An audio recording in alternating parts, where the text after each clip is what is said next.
Sean, the 10-game winning streak, it's come up as it would be not 10 yet. It would be a club record if you won your 10th game this week. We have spoken about it, but it hasn't been, you know, high on the focus. It's a great incentive for the guys. Well, 2,500 people journeyed to the Bay last weekend to witness this game between Glenelg and West. And Westies did get home, but only just. A great effort by the Tigers. They're certainly an up-and-coming club under David Noble this season. At quarter-time, Westies looked well in control, leading 5 goals to 2 goals 3. But at half-time, Glenelg had fought back to lead by 9 points. At three-quarter time, the margin was 20 points in favour of the home side, and Westies were really under pressure, chasing their 10th win in a row. And eventually, they managed to get home. They scraped home by the barest of margins, 2 points. A fantastic effort as Sean Wren and his players chase history. They've equalled their longest winning streak.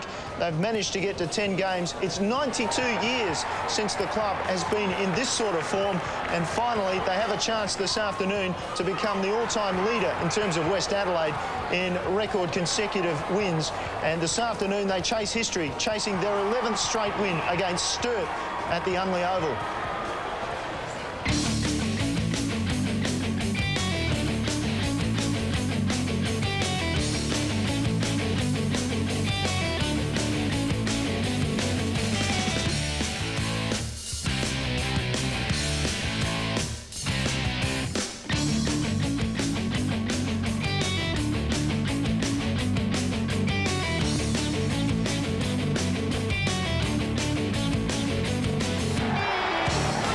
Well, is it a date with destiny for West Adelaide this afternoon? They take on Sturt at the Unley Oval, and it's round 16 action in the SANFL. Gee, when the clubs met earlier this season, West Adelaide won by 29 points. They were too strong in round 9. And Andrew, this afternoon, both clubs plenty to win for this afternoon. Certainly is. Sturt are gaining momentum as the season continues, and at West, as we said, going for that record. Just importantly, a 5-day break last time Sturt played West Adelaide at Richmond Oval could be a telling factor today.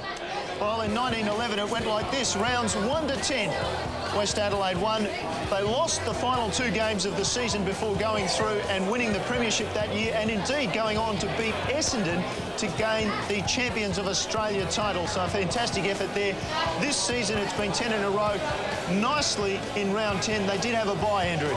Just importantly, been able to freshen up, refocus. I think Sean Wren is more about the process today. If they get the process right today, they'll come away with a win rather than worry about their 11th win. And as usual, Mark Soderstrom is around the place for us. Thanks, Neil. Joining me on the boundary is West Adelaide coach Sean Wren. Sean, it must be pleasing to continue to win games with such a long injury list. Yeah, it has been pleasing. I suppose if you set up the structures right, you have a lot of belief in guys that can just slot in there. Obviously, we're going to miss a few of them, and Sturt are on their game today, so yeah, it's a real contest for us. There's been a lot of talk in the media about the 11 victories and breaking the club record. Have you focused much on that on the track this week? Well, it's not 11 yet, and no, we haven't focused a lot on it this week. We focused a lot on the one last week, and I suppose you can only run with that for so long. So no, they understand that you know, they haven't got a great record here, and you know, we're going to take that on board and give it our best shot today. The visitors' rooms at Unley Oval are very cramped and small, so you see West Adelaide doing their warming up outside of the ground. Just some late news. Dion Miles and Luke Donaldson have been injured during training at West Adelaide, and they're going to be replaced in the selected side by Sam Schmidt and first gamer Tom Chadwick now. Thanks for that, Soda's pretty important for Westies. They've managed to carry their, or cover at least, their injuries pretty well with that 12-1 record. Sturt sitting in 3rd, but building all the time. They've won their last 4 games in a row. We saw Matthew Powell, Kennedy, Conway, a few others running around in the reserves today. So they are building momentum, and they are getting their better players back in form. And as we look at those goal kickers, Darren Bradshaw, one of the main reasons that West Adelaide has done so well this season. This afternoon we'll also see of that list Grant Chambers running around, and also Scott Hahn for West Adelaide. And, gee, there's plenty to look forward to for Sturt and for Westies this afternoon. Yeah, I expect it to be a free-flowing type of game today, Neil. Neither coach will actually tag, so the midfield battle is going to be important to enable those goal kickers to perform well. So look at head-to-head, you'd be very happy with a result like that this afternoon in terms of points. Sturt 118 wins, West Adelaide 113 wins, and just the one draw. And it's a very vital match, as we said, for both clubs this afternoon. And so is with the general manager of the Sturt Football Club, Graham Dunstan, down on the boundary. Well, Graham, it's been an indifferent start to the season. Last October, you were able to secure the magnificent Premiership Cup, which we're just about to see some fantastic footage of. Then there was the Barley tragedy. Was it just a matter of time before things started to come back consistently? Yes, so look, it's probably always going to be difficult after winning the flag with the retirement. We had, 6 players with 1,200 games experience drop out. Now, we've had to replace those guys, a lot of experience to replace, and that was always going to take time. So, to be honest, we're pretty happy where we are at the moment. And recently you've changed training from Friday evenings back to the traditional Thursday. Has that had a bearing on the recent results? Yeah, look, it has had a bit of an impact. Brenton was, because of the high number of AFL players involved now, he was, felt it was important to have access to those guys late in the week, which meant that we had to train Friday nights. The players actually had a meeting when things weren't travelling that well. They had a talk to Sticks, and the general consensus was that they would have preferred the Thursdays. We changed to Thursdays, and now we've been winning since then, yeah, so it's been a good result for us. All right, thanks, Mocker. Good luck for today in the big clash against the top side. Thanks, Mark. Yeah, it's going to be a big day. So there is democracy at the Sturt Football Club as we look at their lineup. Yeah, looking forward to Hellman at centre back in an important drill with Ablett. They have a number of on-ballers, Cooper, Wicks, Sheedy, Weatherall. The list is endless. They're going to be a key component of today's game. Toss always important. We'll just have a watch and just see which way it goes. On the left, Seamus Maloney. On the right, Ed Richardson, the captain of West Adelaide. Seamus Maloney winning the toss by the looks of it, kicking to left of screen as we have a look at the Westies lineup. And a number of emerging players here. Porplesia, Glover, Ratley, Piacenti, Nathan. They're all emerging players for West Adelaide, and they combine well together. Just looking forward to Darren Bradshaw against Ben Nelson today. I can't really see too many other matchups as far as Sturt are concerned. Well, the significance of that toss will be emphasised by which way the wind's blowing. Sodas, what can you tell us? Well, Neil, I can tell you that it is forecast for a fine and sunny day with a top of 17 degrees. I haven't found the sun. It is very overcast at the moment, and there is a slight breath of wind, and it'll favour the team kicking to the left of screen now.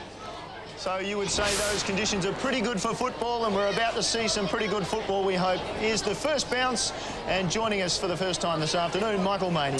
Thanks very much, Neil. Terrific game this.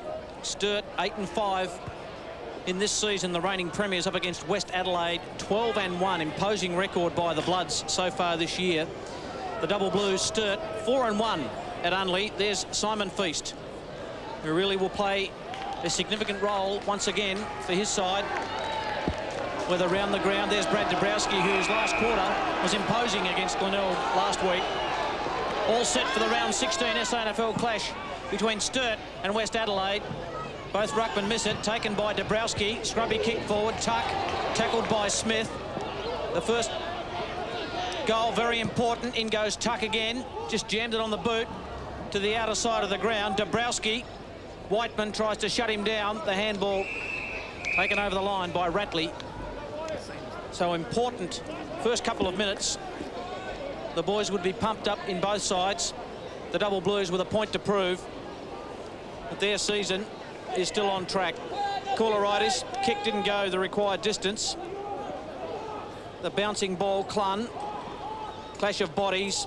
Graham goes out of bounds along with the football.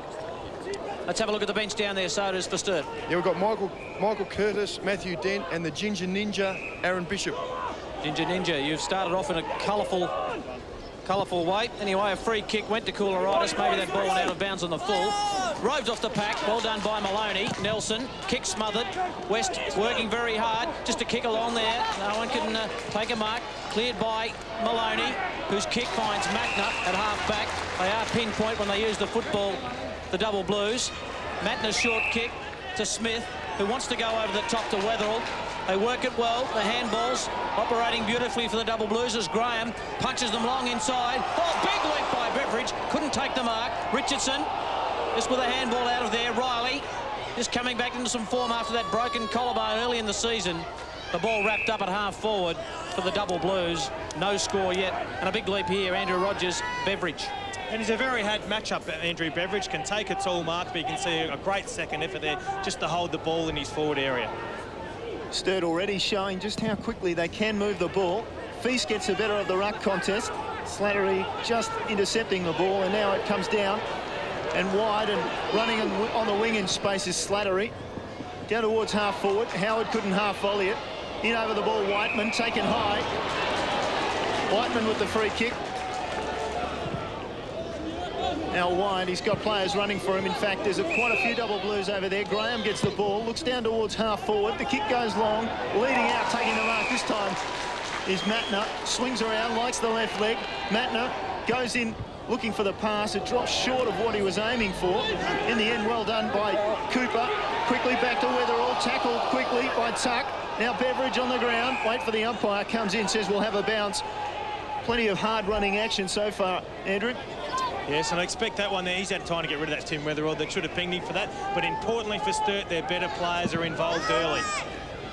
Ball down again. Weatherall taken high, no doubt about that one. McGarry medalist will get up and take a free kick. Can't really argue with that. No, he certainly can't. Just in and under Tim Weatherall, that's what he's good at. He got inside his opponent then, got closer to the footy, so when the tap came down, he was the first one at it, took it clean, was able to milk the free kick, and suspect he could get Sturt away to an important start here. Sam Schmidt, the shock of blonde hair, was the culprit on that occasion, just getting Tim Weatherall a bit high. Isn't all that hard. Timmy's not the biggest of players as he lines up. He's not the biggest of kicks either, but that one was good enough. Sturt starts with a goal. And just the start that Sturt required today, we saw him run out of legs in the round 9 clash against West Adelaide at Richmond. And you can just see that, we see it again on replay. Smith just needs to go more at the body and more lower. You can see him jump in the air. He's actually got sucked in by the football a little bit there. Go with his hips. And importantly, Tim Weatherall goes back, nails the goal, and gives Sturt able to continue the momentum from last week. These are the games that the big players love to play in. And first versus third, that'll be some sort of a challenge for Tim Weatherall. He started off on the right foot, an early goal to the double blues. Feast and Dabrowski. Feast knocked it down. It's about shark by Riley. Well done, Howard. He uses it well, looking for Slattery. Normally uses it well, chopped off by Maloney. He's kicked down the line, taken over by big Stephen White. So the big men working very hard in this match, and important that Feast and White really do stand up this afternoon. They're going to this as an important match up there. Ed Richardson's against White. White is very much a confidence player, so Ed Richardson needs to shut him down early, and then he can start working on his own game. Dabrowski. Graham just paddles away. Probably caught one high. Umpire agreed. Umpire Richard Williams, the controversial one. Graham wants to kick it inside, looking for White at the back. Forced to go the punch. Richardson at the front. That's a hard ball. Get Glovers there for the Bloods. And getting up is Matthew Cooper. He's missed a bit of football this year, Matty Cooper, and he'll be looking to searching for a bit of leather this afternoon. Early goal to Weatherall for Sturt. Sees them 6 points in front. All knocked out. Sheedy, the other McGarry medalist, one of about 3 or 4 running out here today. Cooper locks up Glover. Ugly pack develops. Let's have a look at the Westies bench. Mark Soderstrom. Josh Charles and Mark Ratley are joined by first gamer Tom Chadwick, who's toned his hair down for today. He was actually had the mohawk a couple of weeks ago in the reserves. That would have made him easy to pick. Ball down again. White looked to have got high. Nathan taken to ground, slung. Now he's in trouble. Umpire will come in and bounce it surely. Cooper over the ball for Sturt, number 41, and Sheedy was just helping him keep the ball in there. Richard Williams, the umpire, preparing to bounce it inside 50 for Sturt. Off the ball, Tuck trying to get loose. You'll see him, number 21. He's trying to come over the top, and nobody will let him get free. Wait on the umpire. He's picked out a free kick this time to Stephen White, who, as I mentioned about 2 minutes ago, looked to have had Dabrowski high. But in this particular ruck contest, the umpire has paid a free kick for too high to Stephen White. As we get a look at the replay there, you can just see the left arm over the shoulder there. But an important job there by Damien Squire, not allowed Tuck to be a third jumper up. So it negates Stephen White's effect in the forward line. He's able to tap it down to his much heralded small brigade. White, 19 goals, 16 this season, which would make him just about a 50-50 proposition from here, and he's kicked it astray. Well, we'll presume Neil is going to kick the next one if he's 50-50 because he's missed that one. But importantly, Sturt have controlled the play early here. They've been able to get on top of the Bloods, so the Bloods just need to find their feet, just start playing honest football, which has enabled them to get in the position they are on the premiership table. Bad miss to Stephen White as Paul Pleasure will bring it back in for West Adelaide. Just kicks to a pack. Dabrowski in the middle of that. They fly. No one can get the handle. Sheedy there. In goes Hassan with a tip in the hair. Tip in both sides. Looks like he's got horns, Salim Hassan. The kick chopped off by Wicks in the centre of Unley. Handball chopped off by Coolerides. So here go West Adelaide. Good vision by Hahn. Execution not quite as good. Taken by Howman. Graham has been prominent to another prominent player in Weatherall. Shares it with Sheedy. Clun's in trouble. He coughed it up. Piasanti kicked around the corner. Free kick will go against Darren Bradshaw. Good matchup that. Nelson v Bradshaw. They're both very strong. And maybe a 25-metre penalty against the spearhead, who has 64 goals for the year. And I do like that matchup. Ben Nelson, very much a strong player, playing in an unfamiliar, an unaccustomed position for him as he's normally an on-ball or a half-back flanker, but he has got the strength to match it with Darren Bradshaw. Ben Nelson, the former Carlton utility, and also on the Adelaide Crows list. White's the target. Dabrowski, they double-team him. Paul Pleasure just jammed it on the boot. The bounce. Quite favour Feast, but he did well. Tried to knock it through.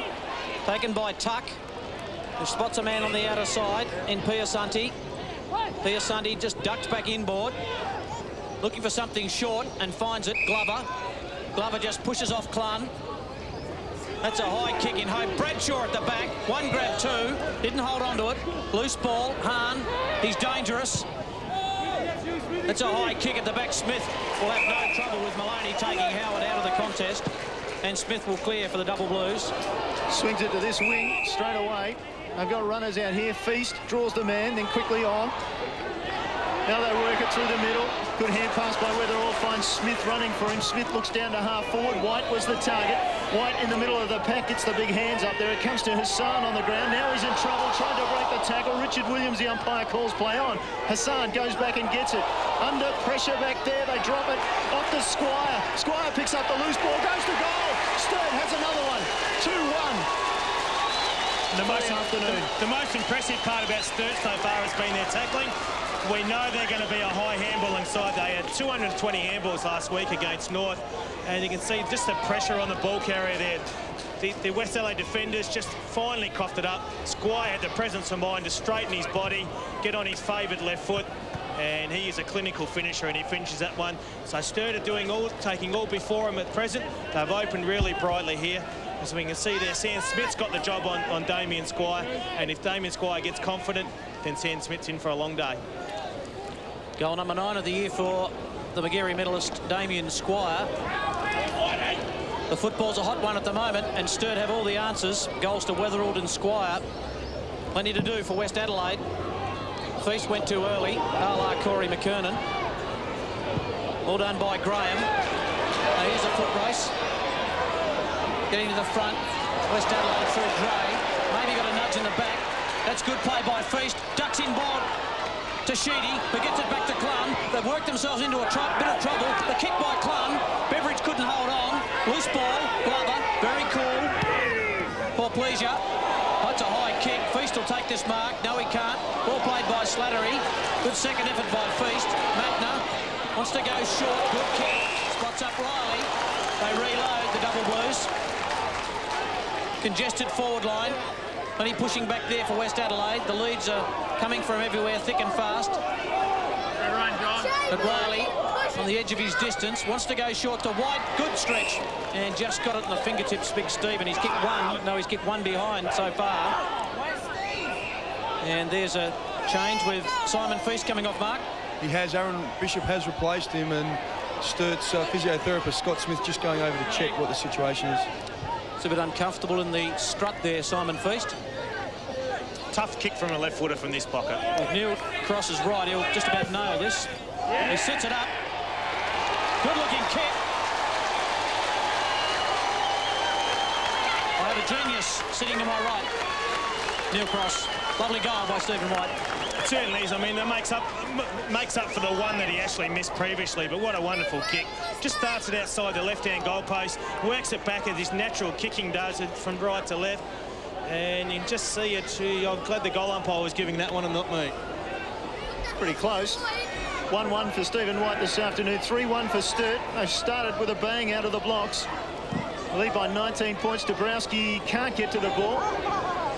Bishop came over the top. I don't think he touched it either. Glover dropped it. Umpire will pay a free kick, though. Glover was held on to too long. Looks to move it quickly.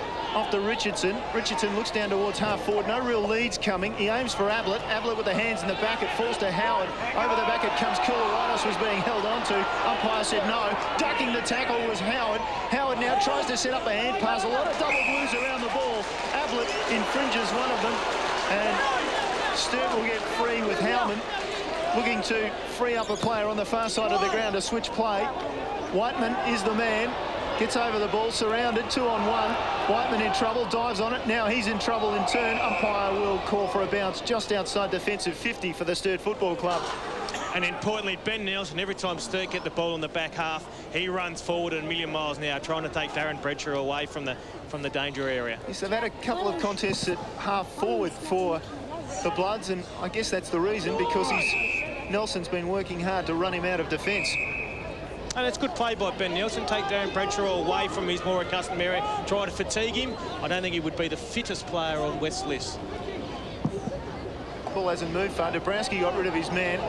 Got a free kick for holding on. Umpire off the ball is picked out to Whiteman. Wrestling with Salim Hassan. Sturt quick to move the ball. Sheedy down the wing looking for White. White in the middle of the pack. A couple of double blues took each other out, and in the end the mark was taken quite comfortably by Richardson, and he'll put the Bloods back into the middle of the ground. Oh, that was dangerous. Got away with it. Tuck with the mark. Shane Tuck, who's been an important player for West Adelaide in their resurgence this year. The kick, not good off the boot, a wobbler. And Matthew Smith dealt with by Dean Howard.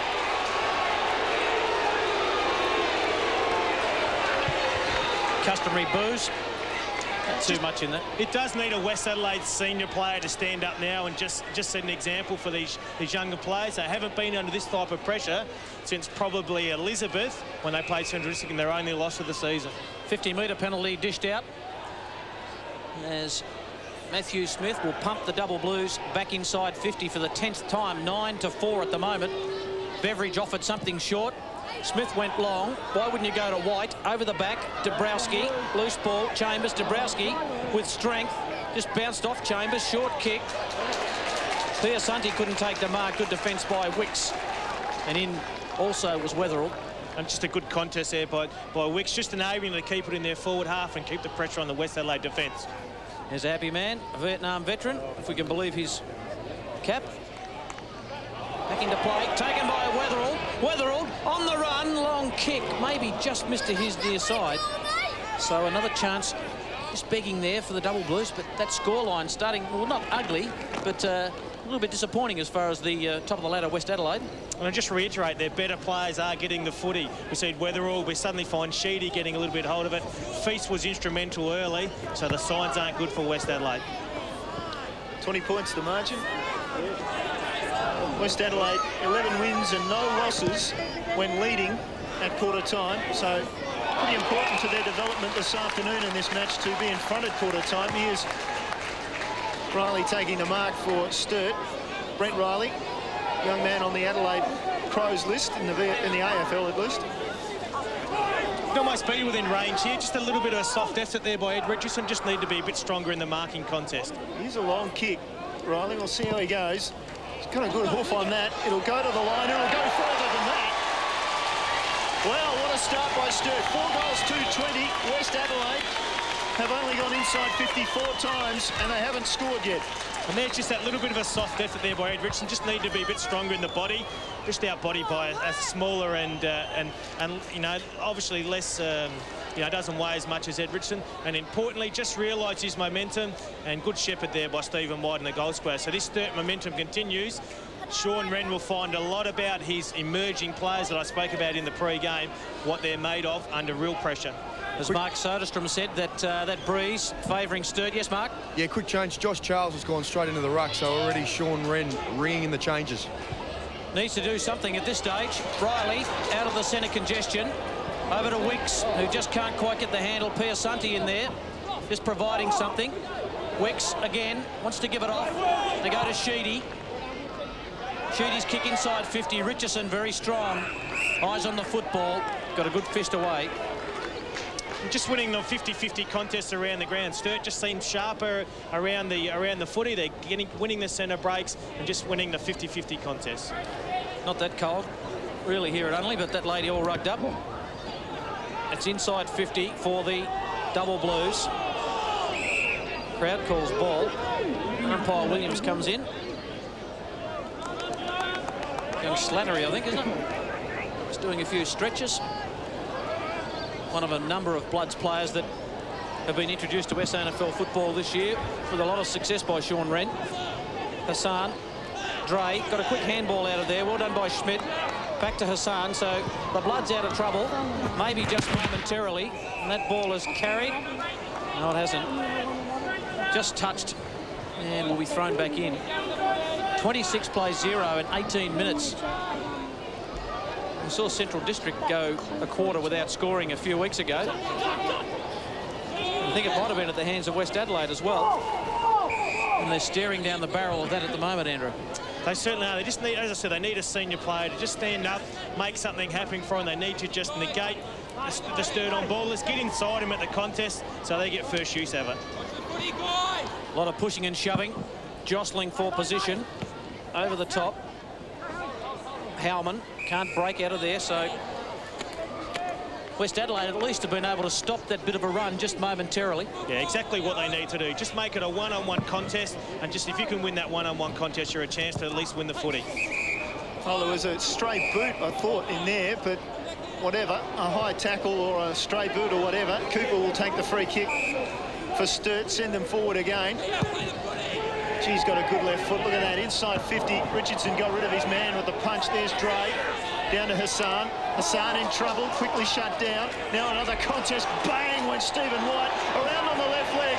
Hooks it in. A goal for Stephen White. Wow. That was impressive strength. He just took the tackler on there and importantly had the presence of mind just to keep his feet, dummy around another. Just pressure again. Here's a great tackle. Good tackle by Howman, who's come down from defence. Just White just uses his strength.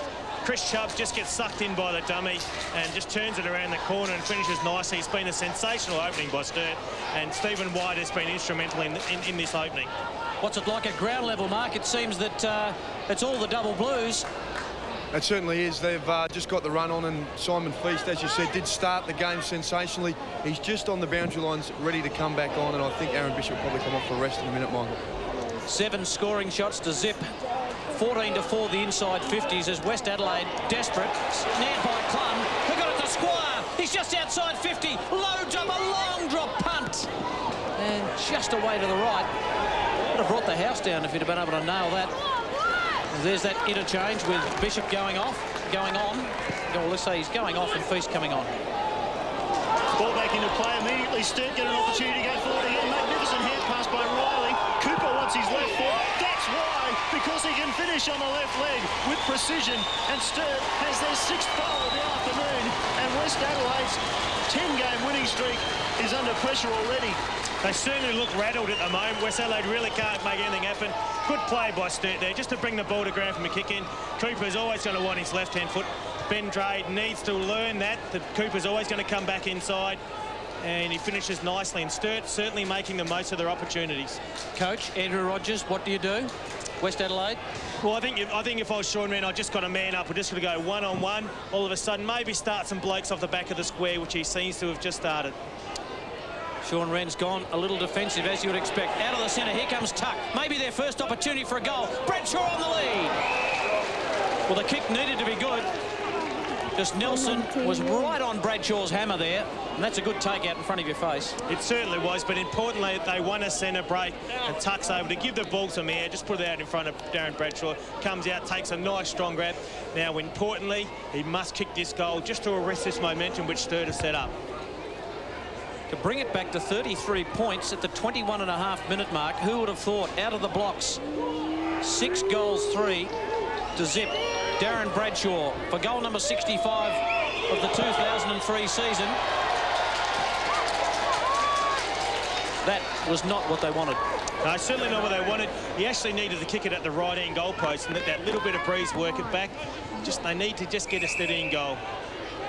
Here's Wicks aiming for Feast on the wing. Feast got his man away from the ball in Ablett. Now Ablett comes back and takes possession. Quick dummy and a look around. Goes to the far side of the ground. He's got a player in space over there. That's Piacenti. Piacenti, quick to play on. Inside 50 again with the pass. He looks for Bradshaw. That's a little bit wide. Bradshaw taps it out. Whiteman's there. He's infringed for Sturt. And Hahn will take the free kick.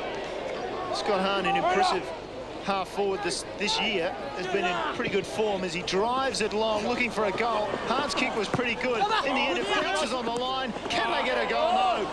In the end, I think we'll count that as rushed through by these Sturt defenders, and boy, they were desperate then. And with Dabrowski pushing forward, you saw there that he loses Maloney in the contest. Good pressure there by Ben Nelson, just to push back and just to maintain this goalless quarter for West. Nelson, we haven't seen him do the kicking out duties for the Double Blues all that often in his career, mainly as a ruck rover. That's a good kick. Howman at the front. Feast was over the back. Piacenti just roved it well. Got it to corner righties. This is a chance for West Adelaide to get there first. He's dragged the kick way to the left. So another behind to Westies, but probably a good sign, Andrew Rogers. They're starting to get a little bit of the ball.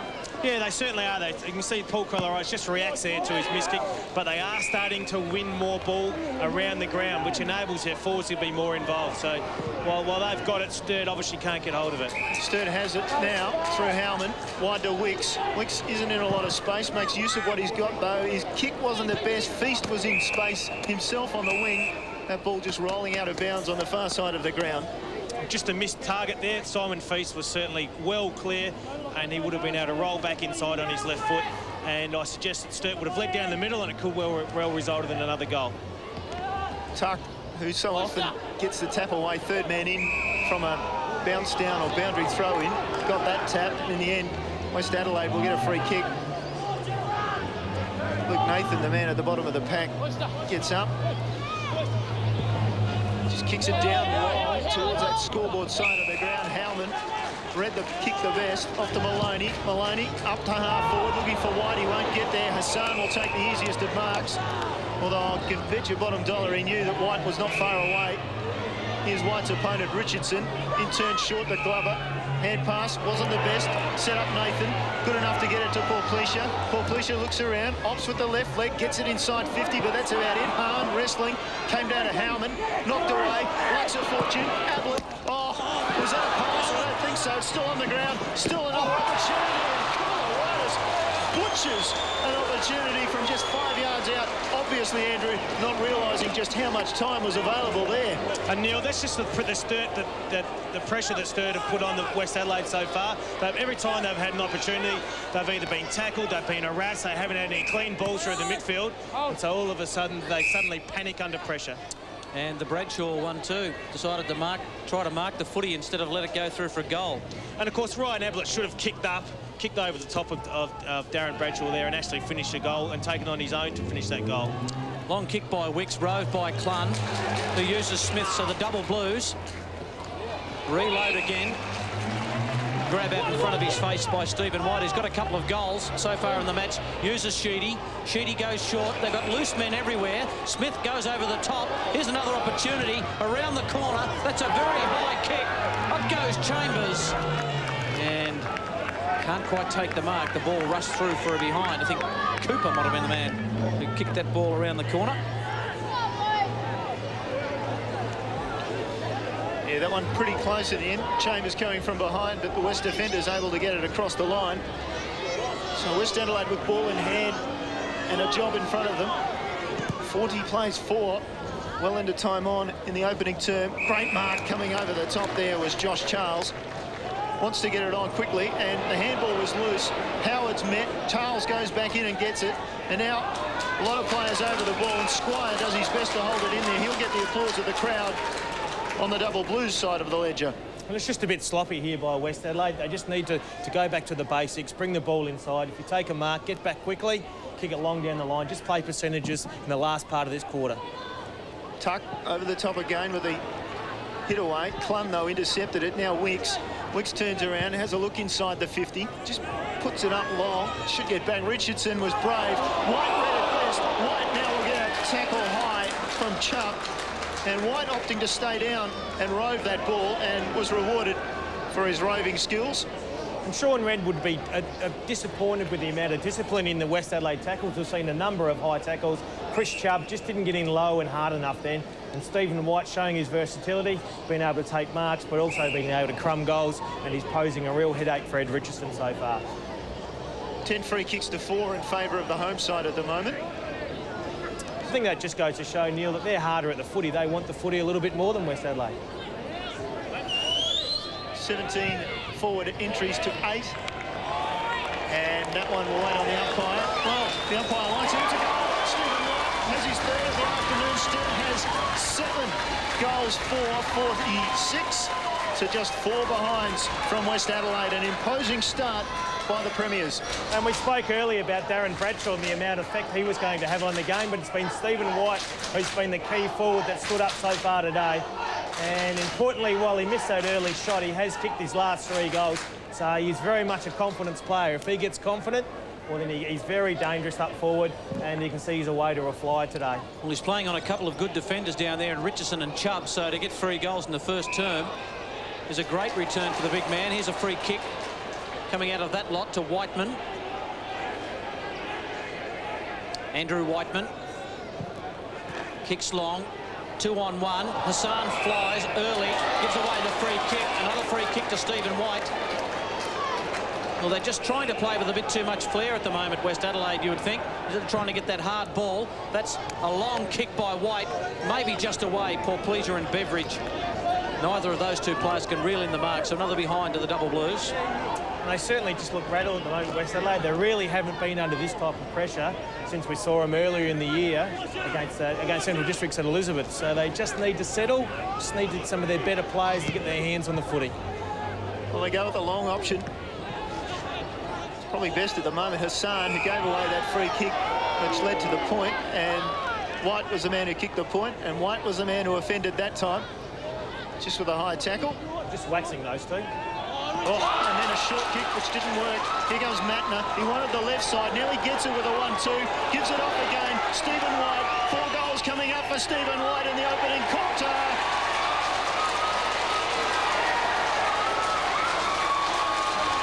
Just premiership footy here by Sturt. As I said, this is the first time we've seen West Adelaide under real pressure. But Sturt is certainly rebounding. They're full of confidence. You see Matner gets a handball over the top. The old 1-2.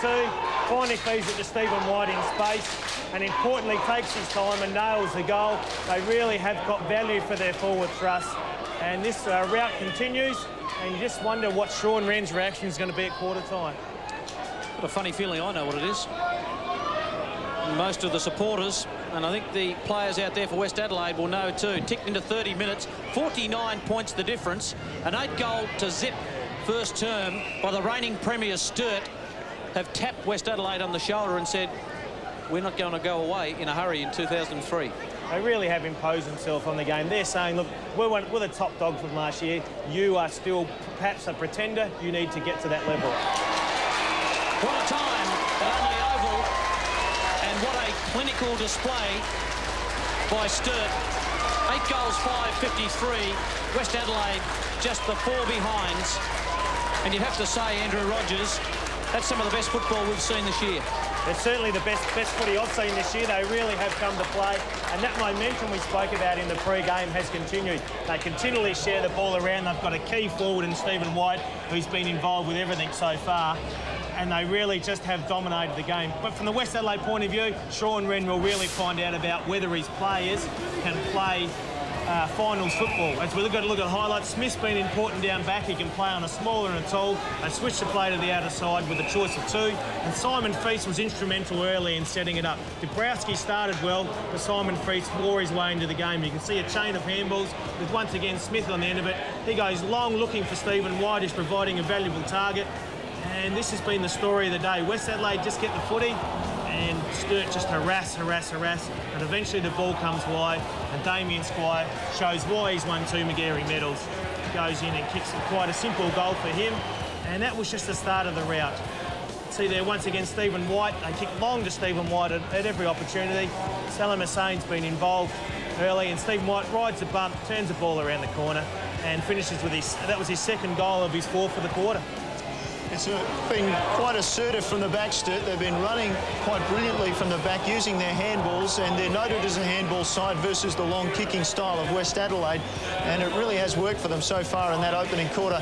No goal kickers for West Adelaide. Yeah, it's blank on the right-hand side of the screen, but for Sturt, White's kick forward, it's been instrumental, the key forward. Weatherald, Squire, Riley and Cooper all with 1 each. And a quick look through the stats, and we see there that Sturt really, not surprisingly, dominating in most of those areas, in particular the free kicks, 12-5 and 19 inside 50s to just 8, and that's why Sturt leads by 49 points at quarter time. After 70 years of cricket broadcast, ABC welcomes back live television coverage of Australian Test cricket. In 1932, the Bodyline era, ABC Radio commences Australia's first cricket broadcast service. Then in 1960, Australia hosts the West Indies and ABC TV beams live cricket into our homes for the first time. Now, in 2003, ABC TV welcomes today's Australian Test squad to its screens. International Test cricket live from Darwin, Australia versus Bangladesh, Day 3 Sunday. So it's a big weekend of sport on ABC TV. Look forward to the cricket returning to our screens on ABC TV from tomorrow from 9:25. We're going down to have a listen now to Brenton Phillips and the Sturt huddle. Tackle coming out through the corridor. Weren't switched on to either lay our tackle or lay him out. One of the two, okay? That's what we're talking about, intensity. See what happens when pressure comes on. See what happens? Blokes miss shots and goal squares. That's what happens when pressure. It's about perceived pressure. We get at them quick enough. We put perceived pressure on everything that goes around the contest. We get at every contest that's there. Every time there's a ball, we're at it. We're scrimmaging, we're fighting, we're picking blokes off. Mate, that's fantastic. The ability to read that, pick it off, get through the corridor, back into the corridor, finish the goals, excellent, okay? It's a quarter. Nothing more, nothing less. It's 1 quarter of football. We now win the second quarter. That's what it's about, winning the second quarter. Feasty starts us off nicely in the middle. Our ability to get hand on ball, give us enough entry to go forward is what we're after, okay? We move the ball every time through the corridor, push through to the corridor into the midfield there. And when we get stationary ball, get leads through there. Get lead, 1 lead, 2 leads, 3 leads, okay? And it's opening up. It's like a big can. It's just ready to open up. But we stay at our intensity. We stay what the discipline we know. We're at it. We're at the contest all the time. Go on, let's get it. Well, you can see Brenton Phillips very enthusiastic and happy with the way they performed. They were just irresistible that quarter, and Stephen White with his 4 goals was magnificent. I've had a look over at Sean Wren. We couldn't get close to their huddle, but believe it or not, he was very animated and very aggressive towards his players, Neil. I guess that's a little bit surprising as we look at the tipping, and if you're on West Adelaide, you might be a little bit worried at this point. Stephen of Adelaide, who has the user ID of TV Blogs for some reason, was our winner last week. And as we look at the overall totals, Phil Sturt still leading the way, and he's from Border Town. So good to see the people in the country watching ABC football and the SANFL. Well, Andrew, Sean Wren, very considered in what he's been saying to his players. That's interesting because I guess, very considered is what I expected, and he's been very animated. Very good test of Sean Wren's character today and his coaching ability to see how he goes today. I suggest he needs to be reserved. He needs to just talk to his players and instruct them, talk about how they're going, what they need to improve on to get back into this contest. And Sturt assistant coach Brad Ryan is with Sodas. Bradley, it's taken about half a season for the club really to get into motion, but that was just a magnificent quarter, wasn't it? Yeah, it was. Look, we've been aware West have been in good form and they've started well in most of their games, so it was really important for us to get off to a good start. We have. Hopefully we can go on with it. Thanks, mate. No worries. Short, sharp and shiny. Sean Wren, on the other hand, still pondering things and still delivering instructions on the ground. Finally, as we see, making his way back towards the coaching box. I think importantly, and Brad Ryan did touch on it there, that West Adelaide have started. They've led in 11 games at quarter time. They are 11 zip when they've led at quarter time. So a real true test of their mettle today. Yeah, Scott Hahn, who, well, a couple of the Bloods have been trying to impose themselves but haven't quite been able to do it. I'm sure that Scott Hahn and a couple of others like Dean Howard will be asked to do something in this second term. We'll find out if Westies can. Here's Michael Maney. Josh Charles is in the ruck for West Adelaide. He'll be looking to put a bit of pressure on. Simon Feast, the man who played so well in that first term. He looks to be okay. Went off the ground with just a slight problem. Just waiting for umpire Richard Williams to put the ball to ground. 49-point lead. This is round 16 SANFL football on ABC television. First versus third. Feast just with a backhander. Squire. And gave away a free kick there. I thought it was pretty lucky in the end to Koularides. Koularides kicked them inside 50. Getting back, Maloney just read it best. The skipper, as he does so often, tidies up back there. To the out, looking for Matner. Can't haul it in. Tried to keep it in to Riley. We'll have a boundary throw in. Very important first goal. And West Adelaide, if they have any chance of getting back into the match, Andrew, they need to kick it. And Sean Wren has run the changes. Brad DeBrowse, he's gone back on Stephen White, who's been the hero of the first quarter. Sturt try and go forward again. Chuck maybe got a nudge from Weatherall. Back to Ablett. Just a floating ball. Richardson. Well done, Smith. Graham didn't quite get a fist on it, but he'll get a free kick. A little bit over-enthusiastic there, the skipper of West Adelaide in Ed Richardson. It's been a disappointing facet today. Another free kick for too high. I think Sean Wren would be disappointed with West Adelaide's attack on the footy, but also their high tackling rate today. I think a bit of frustration there too, I'm sure. Kick down the line. Another free kick for a high. Indiscretion will go to Nelson. So Nelson winning that battle at the moment over Bradshaw. Mind you, with 19 forward 50s to 10, he hasn't had much of an opportunity, Darren Bradshaw. Dre at the back, good mark, Matner. This is where he's so clever. Just tried to do a little bit too much. Got his kick away in the end. Well done by Howard. That's a good bit of work by Howard there, Andrew. It was just Martin Matner just needed to be aware of what's around him. Don't just play on without having an awareness of what's around him. Dean Howard was just inside and not enabling Martin Matner to play on quickly. But the idea was great, to play on quickly, get the ball moving. Just have a quick look first before you do it. That little bit of experience and what a tackler Dean Howard is, but I guess he knew that Matner was looking for the left foot, and as soon as he went that way, Howard pounced. Here's Sheedy over the ball, here's Howard over the ball, got the hands free and a hand pass forward. Clun was opposed to 4 Bloods. O'Reilly, well, he couldn't have picked out a Bloods player better. And Piacenti drives it up inside the forward 50. Whiteman showed great bravery, took the mark, wants to spread it to the far side where he has the runner in Seamus Maloney. Maloney takes the mark. In turn, he's got a runner as well. Squire, plenty of space in front of him. Squire looks to play on by handball across to Weatherall. Weatherall looks up inside 50. Coming on the lead is Chambers. And clinical precision football from the Double Blues. Just a training drill. Wonderful switch of play there by Whiteman. They all run to space. And Chambers just gets away from Chris Chubb there a little bit early. First time we've seen Chambers today. He generally has been his kicking boot on this year. This will probably be the one he's missed because we've pumped him up a little bit. 31 goals, 6 behinds for the season for Brant Chambers, I should say. Boy, his parents will be on me again. So Brant Chambers, the Victorian who played with Subiaco in the WAFL competition, minor score. And it's an important first 10 minutes here for West Adelaide. If they can go forward, get a couple of goals, just try to win this quarter, get the margin back to a more realistic margin at half-time. West Adelaide have had problems with the kick-out. This is another one. Wicks, normally a high-flying player, normally covers the ground well. Now Beveridge will fly at the back, and at the front, Matner just about took the mark. Here goes Beveridge, round the money! When you're hot, you're hot. And the double blues, you can't get too much hotter than this. And that's the trouble there with the zone kick-out. You see Wex take the mark. All the West Adelaide players have worked down to try to get the mark. Matt nearly gets his hand on it. Good recovery there from Andrew Beveridge.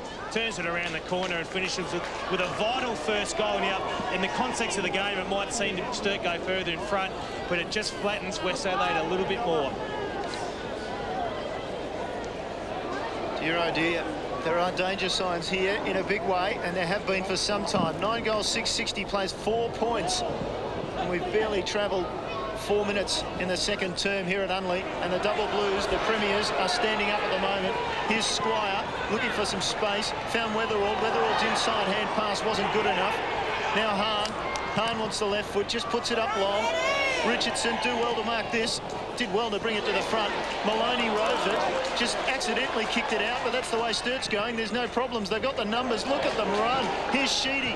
Beautifully gathered by Sheedy. Little bit of space to work with. Goes off the left foot, looking for White. White, naturally, traps it with one hand. Drives it up inside 50, looking for Chambers. Feast is there as well. Chambers at the back. Play on. Goal coming up. No worries, double blues. They are on fire, and then some. And there's an injured player back in the 50-metre mark, or 50-metre area, and it's Chris Chubb. The Bloods can hardly afford to lose him as well. And once again, a wonderful transference of play around the outer side. Stephen White, as you said, on the one here, and importantly, brings it back into the middle. See, Simon Feast is in best position. He creates a contest. Chambers stays down, turns the ball around the corner, gets his first for the day. So Sturt just continue this momentum. As I said, Sean Wren's going to find a lot about his younger players today. All Sturt scoring this quarter done by 2 players who didn't touch it in the first quarter in Brant Chambers and Andrew Beveridge. Good point, that, Moggy. Chubb is up and away again. You would think he'll have some more duty to do as the double blues go forward. Whiteman just eased his way through very difficult traffic, and White, who just knocks up getting the footy at the moment, the big man. If he's not kicking them himself, he's setting them up for his teammates.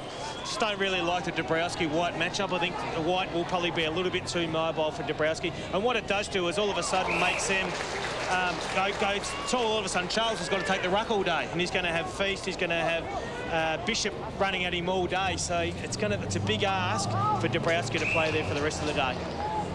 Damien Squire was the man to take the mark and chip to Weatherall, who's got 1 goal. So far, as I looked at my list, he's got 1 goal, 1 Tim Weatherall, and set up Chambers for a shot at goal a moment ago. So a kick from about 45. The McGarry medalist. There's Chambers giving him another lead. Why wouldn't you? The last one hit him lace out. Weatherall, good looking kicking style, probably just away. And just hit the post. They're not far away, the double blues.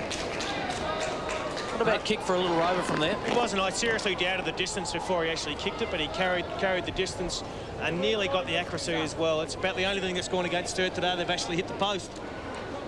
Andrew, things are going for them, as you said, because the wind has died down, so Sturt no longer kicking against the breeze at all. West Adelaide has his way, bringing the ball in long. Wicks at the front. Oh, umpire didn't pay it, or did he? He did in the end, and I reckon he changed his mind, Richard Williams. I'm with you.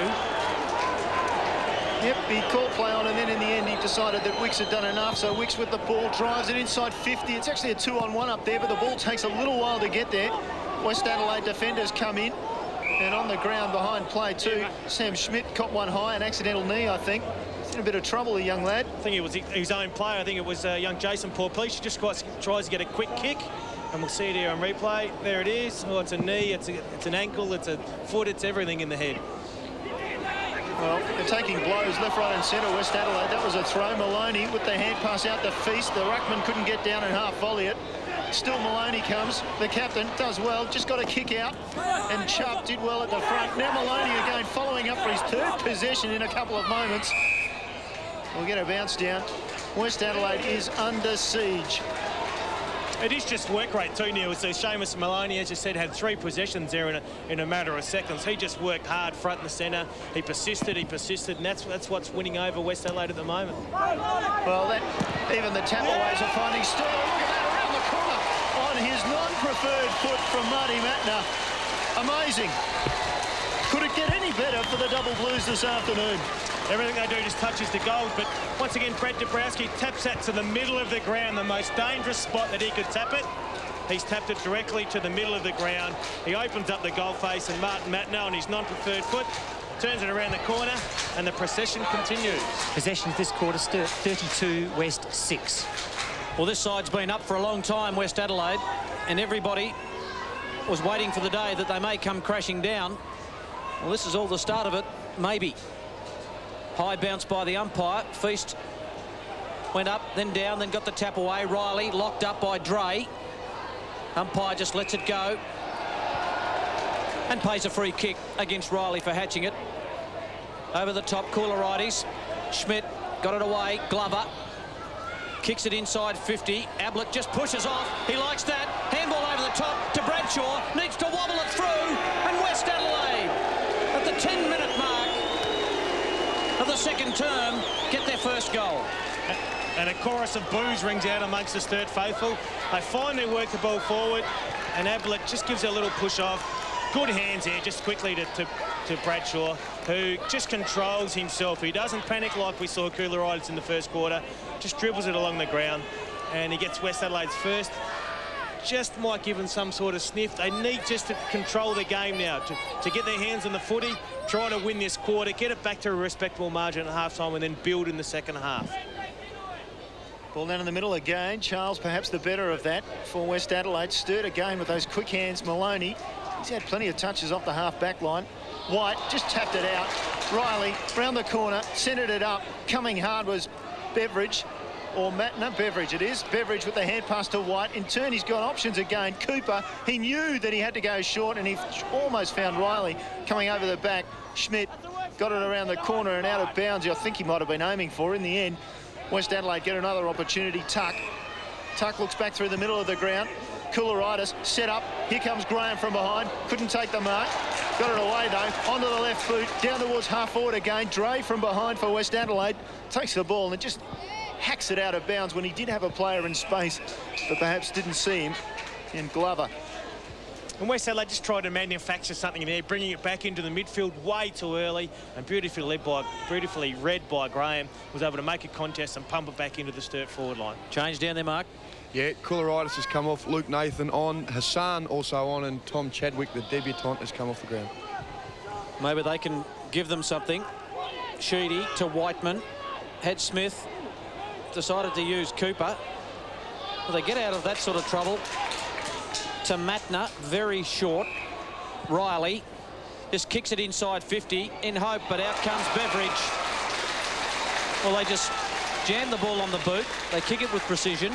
They just kick it up in the air, and somebody marks it, somebody rows it, somebody kicks a goal. Very well drilled then to bring it back into the centre corridor. They could have gone wide. Stephen White or Chambers led into the pocket. Andrew Beveridge led up the middle. The ball was given plenty of space out in front for him to make it, keep his momentum into the footy. He gets a chance to kick his second for the quarter. Kicked that first goal at the 4-minute mark with the left foot. Good looking kick by Beveridge. He's got his second. So Sturt answer that goal from Bradshaw. And it took them 2.5 minutes to do so. And I think importantly for Sturt, they are winning the midfield, but also they're getting reward as they go forward. Their forward line probably hasn't functioned as well as what they would have liked for most of the year.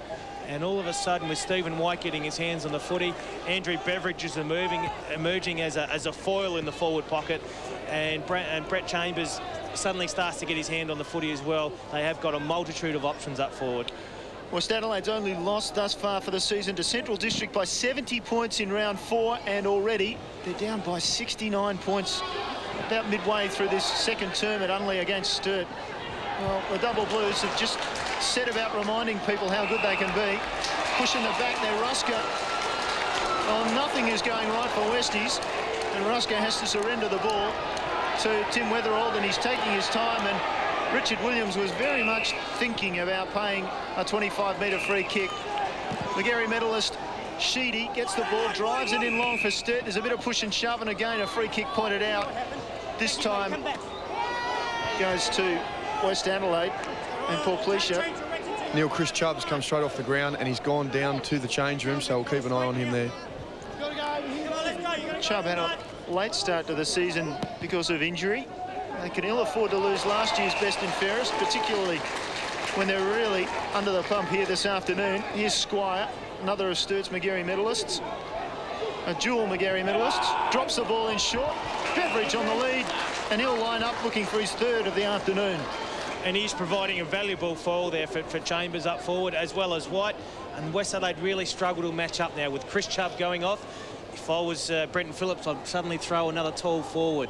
All of a sudden they'd be a mismatch. You might try on a Port Pleasure or a smaller, having to pick up a tall forward option for Sturt. Beveridge, different role to what he's had at the Eagles from a couple of years ago. Yeah, more an on-baller at the Eagles. Was thrown forward a few times with mixed results. But as he finishes now, he's finished again. Not normally the most reliable kick for goal, but yeah, certainly a different role than what he served at the Eagles. He was an on-baller and worked hard for the footing. And that's just working into space there. Jason Porplecia needs some help from his on-ballers to push into that space to cut that lead off. And good hands in front there by Andrew Beveridge, and importantly, his confidence is growing as Sturt's is from today. And we might just start seeing Sturt unleash a late charge towards this year's premiership. Well, Stephen White got 4 in the first term for the Double Blues. Beveridge has got 3, and we've only ticked into 15 minutes, so plenty of time for Andrew Beveridge to equal his teammates' effort in the first term. Glover tried to tap it to Ratley for the Bloods. Glover still with his hands on the footy, or is that Ratley? It is. And huge disparity in the marks today. Sturt 36, West 11. Well, that's a sign of the way this match has gone, Moggy. Schmidt knocked it down. Slattery. Ablett just crashed through. Richardson unsure where to go. Got a call from Slattery. Slattery just got to wait for it to sit. Under a bit of pressure on the boundary line. Slattery down the line. Kick just at the bootlaces of Bradshaw, who's been forced to go very, very wide as well. I didn't have the difference there. Stephen White is throwing real around his left foot. Know the game plan to kick it back to the top of the square. Darren Bradshaw leads to the pocket, and young Slattery just honours that lead. Just needed to bring it back into a more dangerous zone. Graham taken over the line by Tuck, and we'll have another boundary throw in. 75 points the difference at the 16-minute mark. There's big Simon Feast. He looks okay. He's been a bit proppy on occasions this afternoon. Former Sydney Swan. Tuck, as he does so often, to Ratley. Kick mown down. Well done, Whiteman. Someone's got him around the neck there, and he'll get a free kick. Umpire Williams right on the ball. Maloney out of half-back. This is where they've been so good. That kick out into space. Richardson, well, you'd expect the bounce not to go his way. The luck of the Bloods. White got it to Riley. Riley looks to Beveridge. Oh, boy. He's within distance. I don't think he'll have a shot. He wants to square it up to Smith. Good kick. And Smith maybe 5 or 10 metres closer. And Matthew Smith, whose father played for West Adelaide in the 1980s. 1983 premiership player. But once again, it was set up beautifully from the back line. They were prepared to run down, and Matthew Smith has run down from defence, look for the space, finds himself in space, and well honoured there by Andrew Beveridge. And Matthew Smith gets a chance to kick a goal, run down, as defenders do. They actually have a contest to see who can kick a goal. Here's Matthew Smith's chance. Feast back on mark down there. Looks like Bishop coming on. We'll go to you in a second. Smith, good-looking kick. Thumping kick by Smith. And the defender kicks a goal. I'll tell you what, Ben Nelson's playing at full-back. He'll be the next bloke to kick a goal, I reckon. Well, he's tried a few times to run it down the ground. You can see once again Smith involved. Riley with a pinpoint pass out wide to Beveridge, who's just showing Jason Porplecia a clean pair of heels. And he just looks up into space, and Matthew Smith's able to run down the ground and finish clinically. Now, the skills of Sturt have certainly been very evident today. They have missed very few targets, but perhaps that's indicative of the amount of pressure that West Adelaide are putting on them. Neil Richardson's gone back on to Stephen White. Hard to believe that scoreline. 81 points the margin. Westies get out of the middle, although they don't. Naturally, Sturt gets away with it again. They share the ball. Stephen White, an opportunity from 35 metres. And naturally, he nails it. And he has a handful to take into half-time. And Simon Feast is the only downside for Sturt, as so does he's going off the ground. Yeah, he looked like he was hobbling earlier when he did come off with the rotation with Aaron Bishop, but we'll just have a look. Looks like it's his left knee, or perhaps actually left hamstring. Some real danger signs here for West Adelaide. Their body language was very poor after they dropped their heads. They were shrugging their shoulders. But Sturt, when they get on a roll, they start to run forward of the footy. And when they control it like they are at the moment, they can continue. They'll run forward and they'll use the footy well. And you can see such an easy goal there for Stephen White. 87 points the difference. West Adelaide. Are they 12-1, West Adelaide? They're certainly not playing like it today. Charles tries to bust through. Seamus Maloney, the skipper, showing the way in the physical stakes. But they've been physical, the Double Blues, and they've also run the football so well, Andrew. Their tackling set it up early, just the pressure they put on West Adelaide, and they rattled them early, and West Adelaide haven't recovered. Charles again, at least getting in. Clun just missed with a handball. So 87 points the difference. We tick into 20 minutes. And the Double Blues, 4-1 here at Unley. They're going for 5 in a row, and not too many smiles from West Adelaide supporters. Dabrowski and Bishop, they nullify each other. Weatherall, always at the bottom of the pack. So there were a number of doubting Thomases at the start of the day, I suppose, about West Adelaide, and today was going to be a true test of whether they were really contenders or whether they're pretenders. And unfortunately for the West Adelaide supporters, they really haven't stood up. Wonder whether Doug was one of those doubting Thomases, Andrew. As a free kick will go to Dabrowski, and he'll pump the Bloods long in to attack. Dabrowski, high and long. Whiteman under it for Sturt. The punches come as well. Now here's Hahn trying to find some space. Did well to get the hand pass out. Howard has a goal. And for the second time this afternoon, the Bloods have at least something to smile about. Both times the ball dribbled through for the goal. And I think importantly, both times they have gone long to a target, which is their game plan. They are a high kicking side. You can see there, Scooter Hahn's the one that stays front and centre. Finally finds the space, works the ball out. And importantly, that Dean Howard finishes off. And they're just working a little bit harder at the moment, just trying to get themselves back into the game. But you can see there's not too much joy on Dean Howard's face there after that goal. Just a symbol of Sturt's superiority in this quarter. They had 71 possessions to West 28. That is massive. That is massive in possessions. Riley, he is a poised footballer. So too Graham, slick hands to Whiteman. The umpire got in the way. Clun doesn't worry the Double Blues. Weatherall to Squire. He loads up a ball and down. That would rip the heart out of any side, and in particular a side that is down so much at the moment, West Adelaide. And that's just a lack of pressure there by West Adelaide. You can see a number of Sturt players. There's time for a fumble. No one able to get at him. And eventually they've come to probably the best finisher in the Sturt side, if not the best finisher in the SANFL. Damien Squire on the run is poetry in motion. And he finishes off beautifully. And they just lack pressure around the footy, West Adelaide. And they just need to get some sort of pressure so Sturt don't have that sort of fluency through the midfield.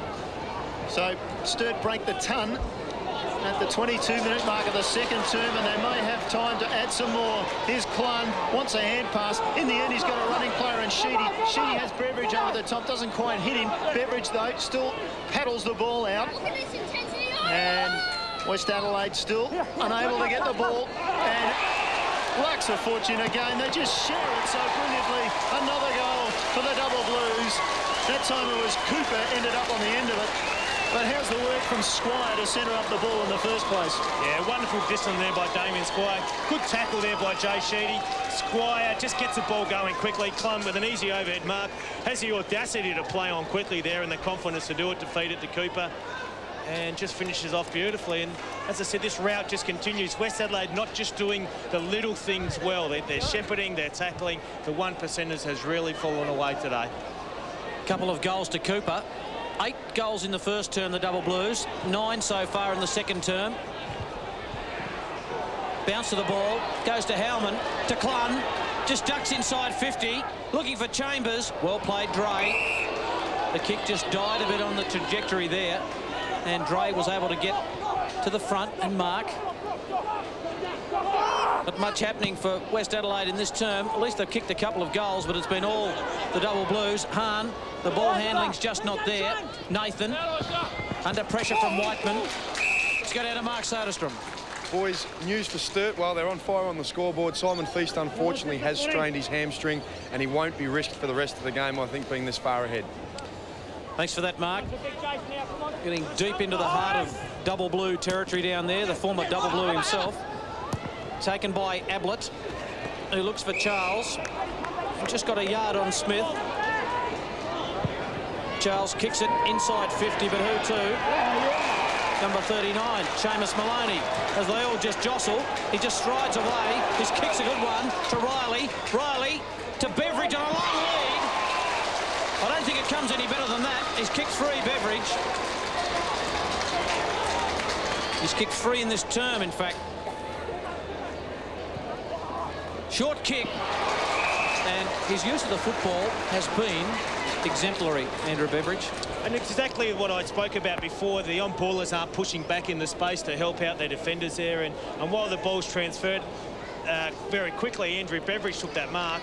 The on-ballers need to push back in that space to help out Benjamin Dre, who just looks a little bit undersized for Brent Chambers. Brent Chambers for the double blues, 10th of the quarter. Leans back on it. Goal umpire doesn't do much work at all. And they have 10 for the term, and Brad Chambers gets his second. Well, we said in the first quarter it doesn't come any better than this. I think the second quarter's better than the first. Certainly just their skill level. Their skill level has been exemplary so far. They just go forward.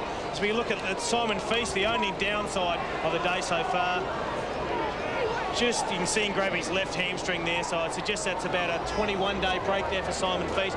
But a good opportunity for Bishop to step up today and show his mettle. Just hear that murmur going through the crowd. Sturt leading by 99 points, and we're not to half-time yet, and they go forward again for Cliche, wrapped up and taken to ground. Schmidt, hand pass to Slattery, he's in trouble, surrounded by the double blues, the ball over the boundary line. I should mention that, oh well, a bit of fight shown by the Bloods. Umpire has given a free kick, much to the disappointment of the Unley faithful. Charles Slattery taking the free kick for the Bloods down towards the wing. Punch from Howman, then he took the ball, trying to get the hand pass off. They try to move it, they won't move it. It's still stuck on the ground. Well, wait, the umpire will come in at centre wing and bounce the ball. Seamus Maloney, 10 possessions this quarter. Quite brilliant off the half-back line, Maloney. In 1911, when they'd won 10 in a row, the Bloods lost to Port Adelaide in game 11 by 45 points, and they're copping a thrashing after 10 wins in a row this year as well. Here, they work it again. Sturt through Sheedy. Sheedy's kick was awkward into the forward 50. Rusker, good vision, released Nathan. Now Hassan on centre wing on the other side of the ground. Looks to bring it back in the middle, then decides to go to Nathan on the outside. Nathan, he looks to bring it into the middle. Sturt has the numbers there, and Bishop is the man standing tall with the mark, and Sturt has an option, both sides, to clear it. Short kick. Graham, as this wave of double blues jumpers. Sheedy, handball, just mopped up brilliantly by Riley, who's one of the most balanced footballers I've seen. His kick didn't quite go inside 50 at the back. Slattery. Short kick, will it find Hassan? He needed to stretch, and he's got it. It's between wing and half-back for the Bloods. Concerned look on that face. Wants to go on with it down the line. Kick to a contest. Smith over the back. Well done by Tuck. Runs out of room. Kick touched. It's a high kick, knocked away by Maloney, who's having a rare time of it at back. Hahn locked up. Howard is forced to the boundary line. 99 points the difference. 28 minutes gone. You would think the quarter may go another couple of minutes at least. We've had 12 goals kicked in this term. Bishop and Dabrowski. Graham as a second bite out. Got a free kick too high. Cooler is the offender. And Graham goes down the line looking for White, but chipping in is Hassan. Hassan, just quickly, the short kick didn't work. Wasn't very good. The tuck set him up. They still have an opportunity, though. Here's Glover round the corner. The snap on goal. Do they get the third of the corner? Well, it's either that or a mark.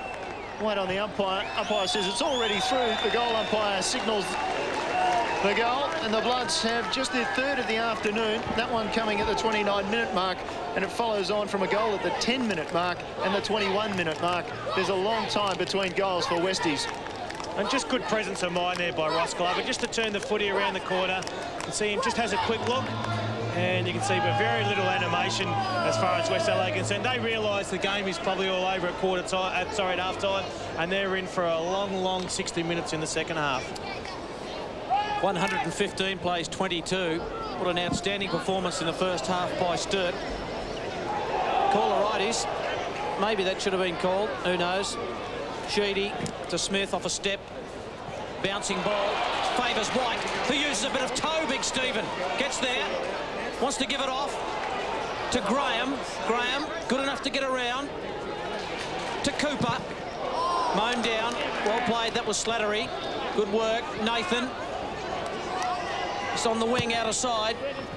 Chips it back inboard. Charles. Locked up by Sheedy.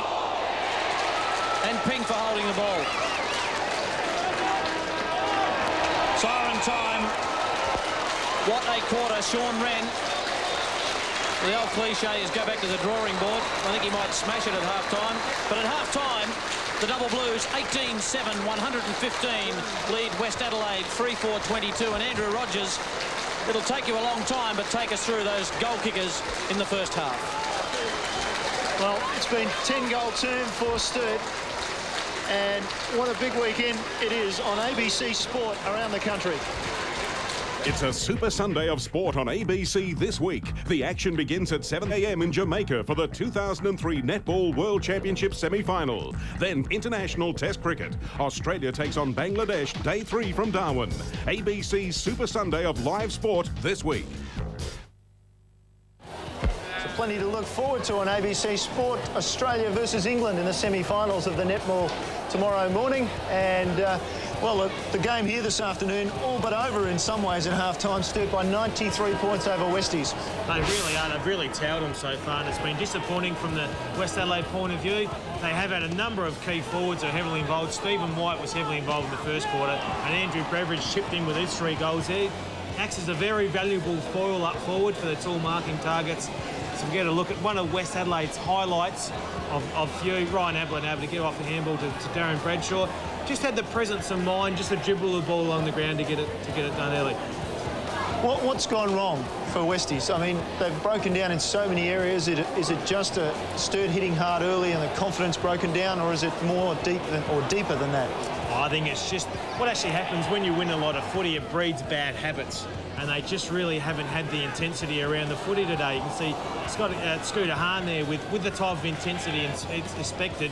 They just haven't laid their tackles. Too many missed tackles. You can see here, there's a missed handball that West Adelaide should have been at, and unfortunately they never had the number of people working hard enough to put that pressure on. And Damien Squire is probably the best finisher on the run in the SANFL, and he'll make you pay in every time. Well, Sturt's made them pay every time this afternoon. Sturt has paid back West Adelaide in a big way for a 29-point loss in round 9. 10 goals in that second term has really put a gap in it. They certainly have. They've just been, their skills have been sensational. As you look at the goal kickers, Stephen White with 5 first half goals. Beveridge, as I said, chipped in with 3 in that quarter. Chambers and Squire and Cooper with 2 each, and Weatherall and Mattler have chipped in with 1. And for West Adelaide, they're all singles on the right of screen. Bradshaw, Howard and Glover all with 1 each.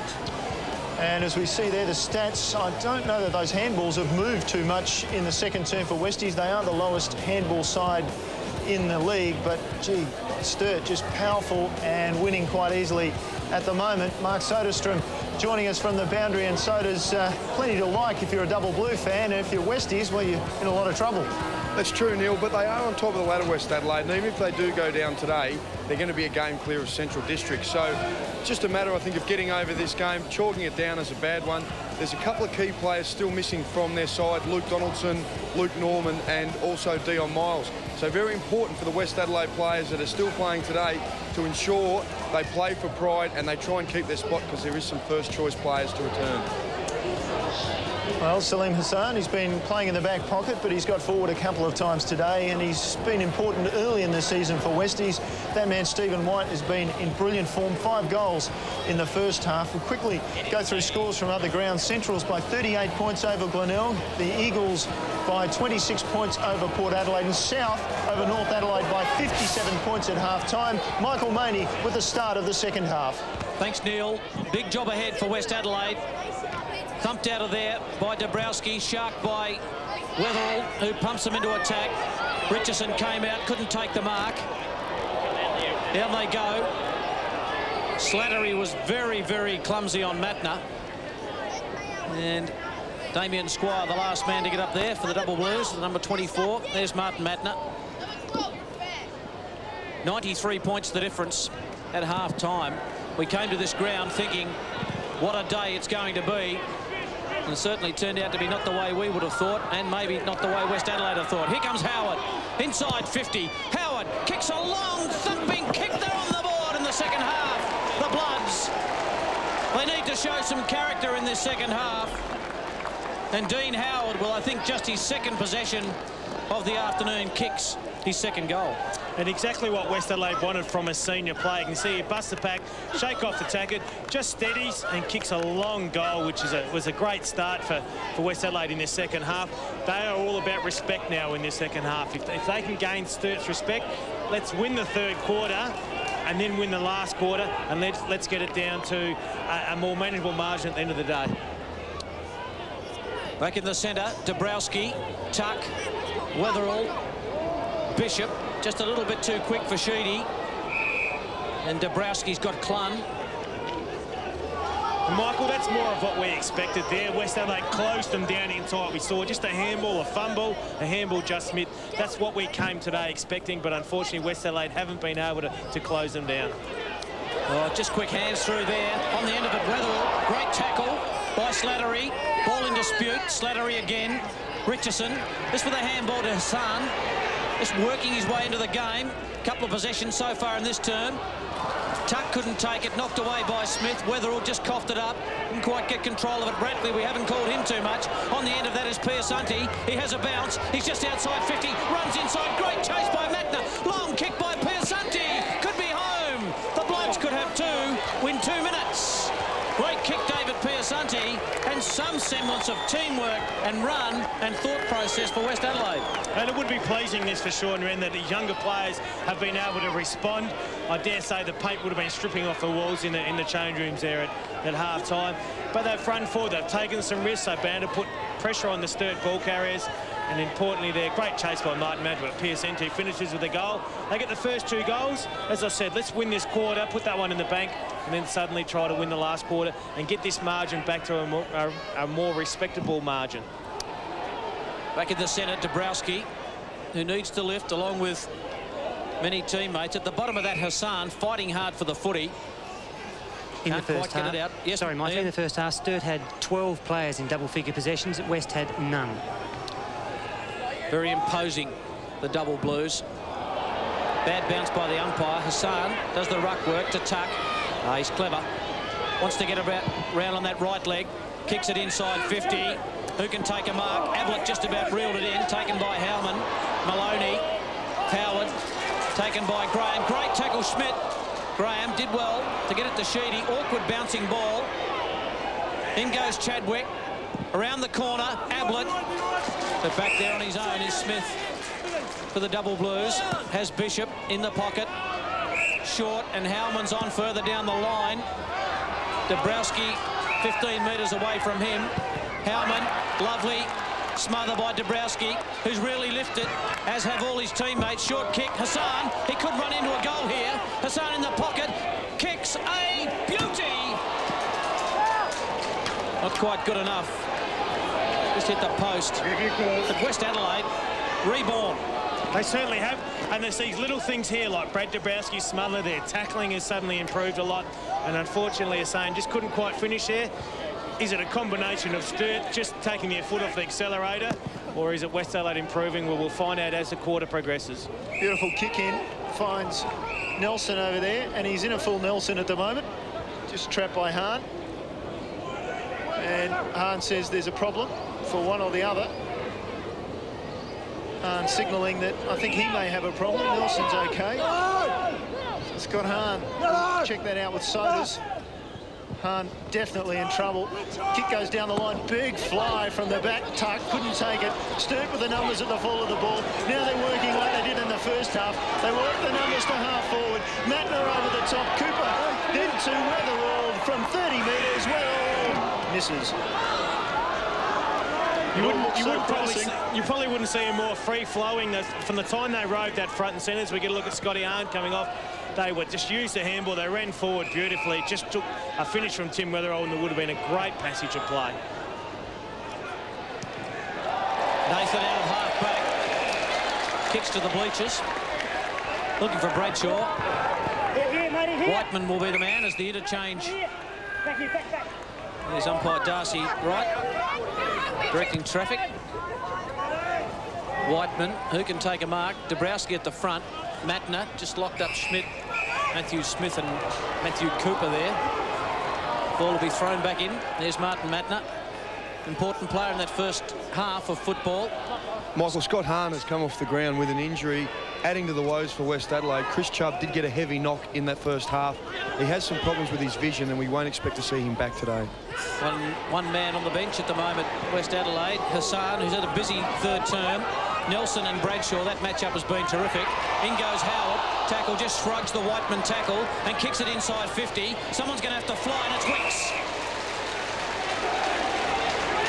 Battle of the muscles there. Piasanti and Wicks.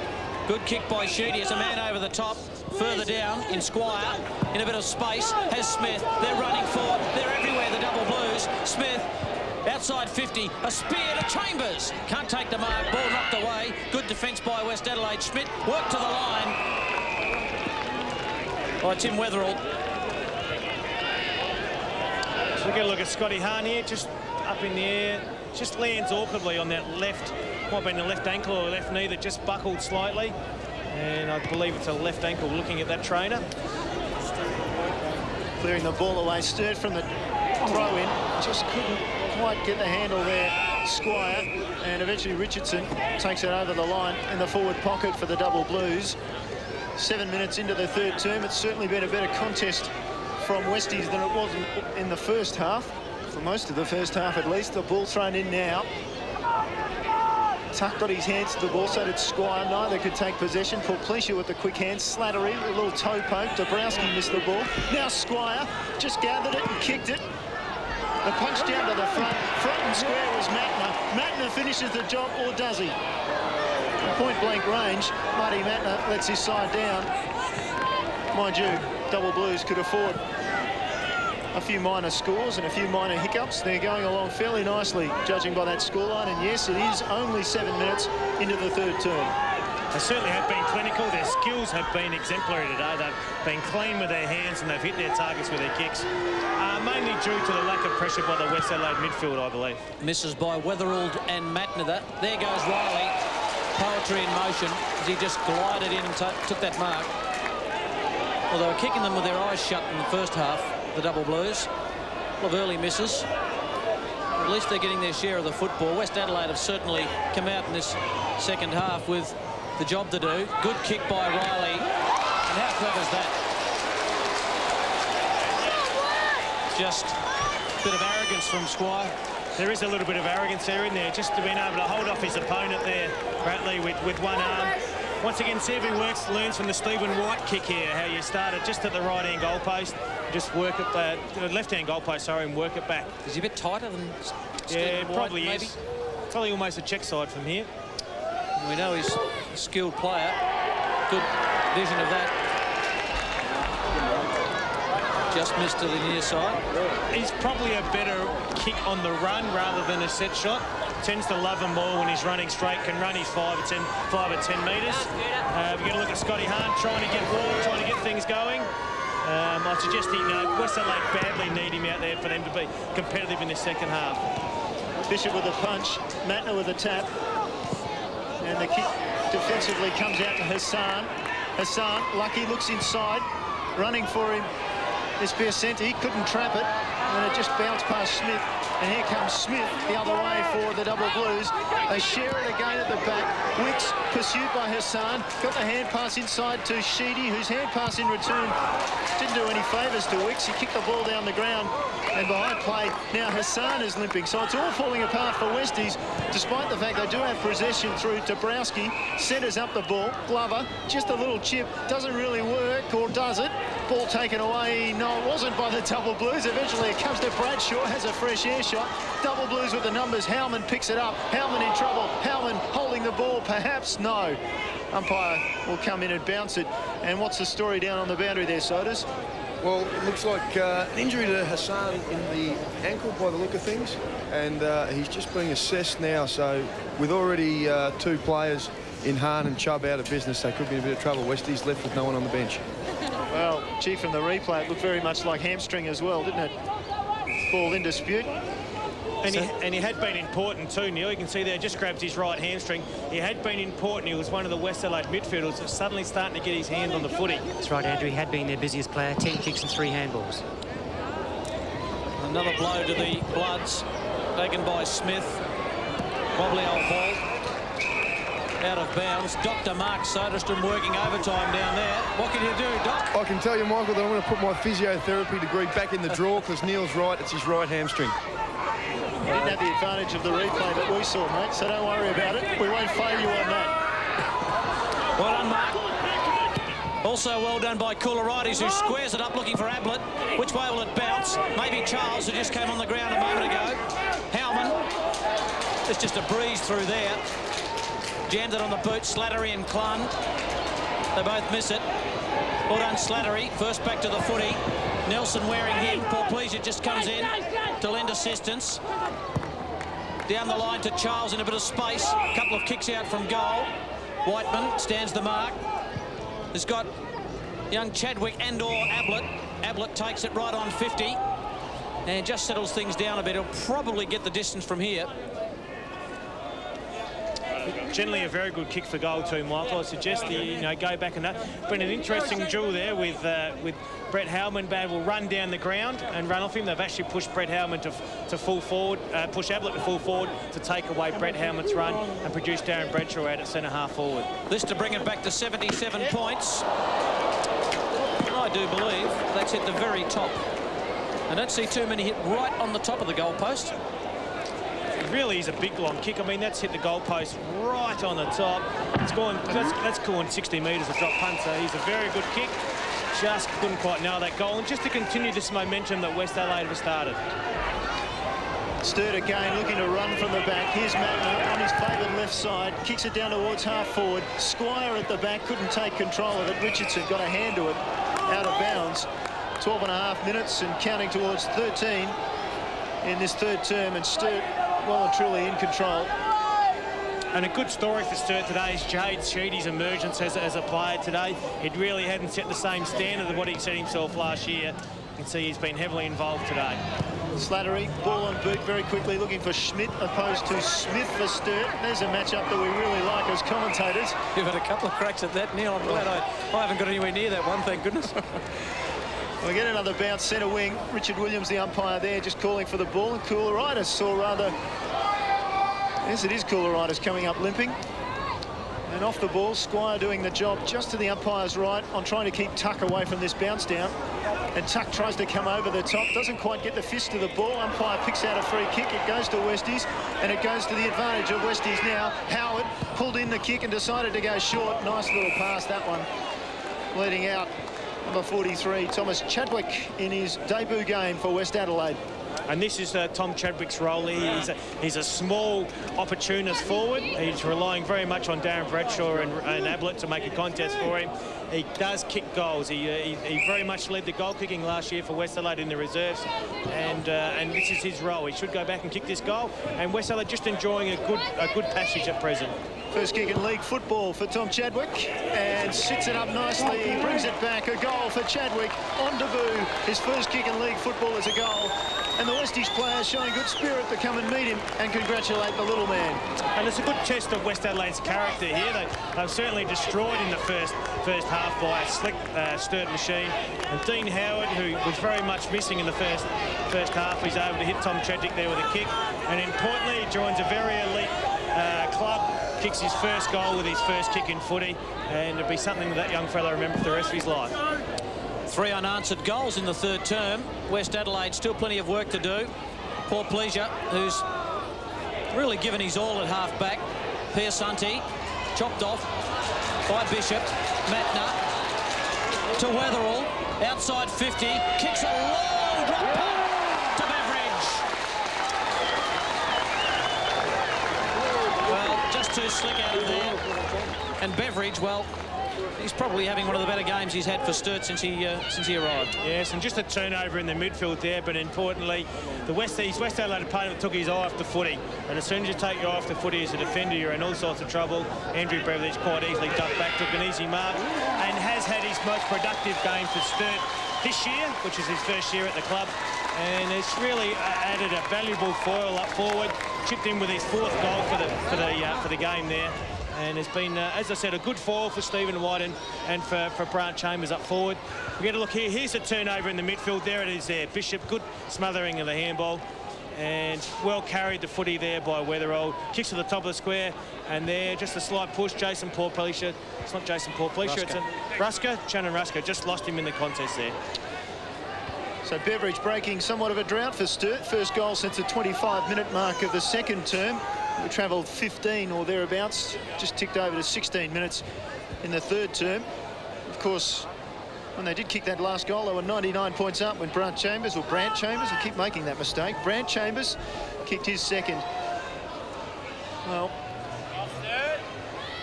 Westies certainly showing some fight in this third term. Ball back in the middle, Dabrowski advantage, but over the top came Bishop.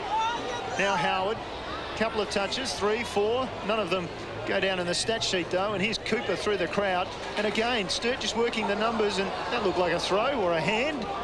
It's almost a handoff in the end by Bishop. We'll get another bounce down, still inside the centre square. And that is better intensity around the footy by the West Adelaide on ball. As you can see, all of a sudden the Sturt players are under pressure when they're giving the handball, where in the first half they had way too much space and were running around virtually like unregistered dogs. Dabrowski thumping the ball down, but Sturt again worked the numbers. Here's Maloney off half-back, a great kid, just a little bit too much carry for Chambers. Now Richardson, he'll want the line. Chambers makes sure that he has the line, and they crash into the fence. Oh dear, and it's temporary fencing too. It's quite a bend in it from 2 rather large gentlemen who've just banged their bodies there. So we go to look at this again. Brant Chambers just trying to pull up, and Ed Richardson just trying to make a bit too much of it. Well, like the bow on the fence, it was like one of the World Wrestling matches, and they get back on the ropes and just stretch it for all it's worth. It'd have been an interesting duel, that one, Ed Richardson versus Brant Chambers. Geez, they'll be fighting in the same weight division, I think. Taken by Cooper. To Sheedy, as Andrew Rogers said, really starting to re-emerge as a player. Beveridge just gives off to Clun. Clun sets it up for a behind. Had a perfect opportunity there and really had plenty of time and just missed the kick. And yet that in the second quarter they would have nailed that kick quite easily. But good player by Andrew Beveridge, just giving the ball up. No U-turns would be a rule here at Unley Oval. Gives the ball to Clun running straight at goal, and he really should have nailed that goal. 40 k's an hour is also a rule in back streets at Unley. The Sturt's been going a little bit faster than that today. They've been flat out well and truly. The blood's taken off half-back and sweep it to half-forward. Smith with a nice punch. Maloney gathered it, then got a push in the back. Umpire will penalise Schmidt for West Adelaide. And Maloney, captain, will take the free kick. Just sloppy there from the Westies player. A bit sloppy there from Seamus Maloney. Just the one hand going at the footy. Just being a senior player, should know a bit better than that. Whiteman's in trouble, called to play on, hand passed it in front of him. Well done by Ablett, good recovery. This should be a goal for West Adelaide. Straightens up, makes sure he finishes the job. Sturt just paying for taking a step over the mark there. Andrew Whiteman, bad mistake. Yeah, just a hint of arrogance. in the Sturt play at the moment. We saw Seamus Maloney go one-handed at the footy. Whiteman, just previous to what we saw on the replay there, actually went forward, and Ryan Ablett, good pressure there, gets his reward for putting good pressure on and finishes with a goal. Just had his colours low today by Howman, just been a little bit too strong, but in his defence he hasn't been very well fed by the West Adelaide on-ballers. Continues to work very hard. He is a bullocking type player. Ablett presents pretty well and is never out of the contest, but as you said, Andrew, Howman has had the better of that duel. Ablett's had 7 and 2 today, Howman 2 and 7. Well, breaking even. Well done, Ian Mogridge. But Ryan Ablett still only able to kick the 1-goal one. There's Adam Clun, who missed that goal just a few moments ago. And Ryan Ablett is scoring the goal for West Adelaide. So 4 goals to 1 in this third term. So they've responded to whatever Sean Wren said to them at half-time. Koularitis, handball, Cooper. Well done, Nathan, to Slattery. Slattery kicks a long ball to the Ablett v Howman. Well done, Howard. Front and square. Good play out the back. Chance for Bradshaw. Deep in the pocket. Good-looking kick by Bradshaw. Is marked right on the line by Graham. Bradshaw thought he just had enough on that. Sheedy will clear for the double blues. Target is Matner v Slattery. He worked him under the football, taken by Riley, who really is a smooth operator. To Nelson, bad bounce. Cooper caught by a couple of bloods and gets a free kick for a high tackle. He's a tough man, Cooper, and he got up quickly. The kick wasn't the greatest. Tuck intercepted it though for West Adelaide. Coming the other way on the lead, Ablett takes the mark. Crunch, bang. And Cooper was the man again. Boy, he's tough. He was up again against the bigger man in Ablett, who swings the ball into the forward area. Glover will fly, and in the middle of the pack, a great mark by Glover. Well done to the young man. A good catch. It was on for quite some time. The Ablett just didn't move the ball, and you can see there, he's just the one that stood up, didn't get panicked by the pack around him, stood up, and you can see he's worked hard to get this kick, and he should get it. Jason Porplecia had worked down as well into the pocket. Ryan Ablett chose to ignore that option and kick it to the top of the square. It turns out to be a very good option. Ross Glover. He said he was going to fly. He didn't actually fly in the end. He just sat there and took a very strong mark in the middle of the pack, and just as importantly for West Adelaide, finishes with the goal, his second of the afternoon. And Sean Wren would be happy with Ross Glover. He's an emerging youngster, and you can see here he's just the one that stood up in the middle of the pack against taller opposition, and just continues this trend for West Adelaide. Sturt just been a little bit sloppy in this quarter, just with their disposal, and just quite haven't worked as hard in this quarter as what they did in the first half. Still 71 points the difference. But some good signs. 5 goals to 1 in this term to West Adelaide, including the first goal in this NFL football on debut with his first kick by Chadwick. Out of there, taken by Dabrowski. Tuck, can't shake the Whiteman tackle. Koularitis, kick inside 50, a wobbly old ball. Nelson just backs his judgment and comes through, slammed it on the boot.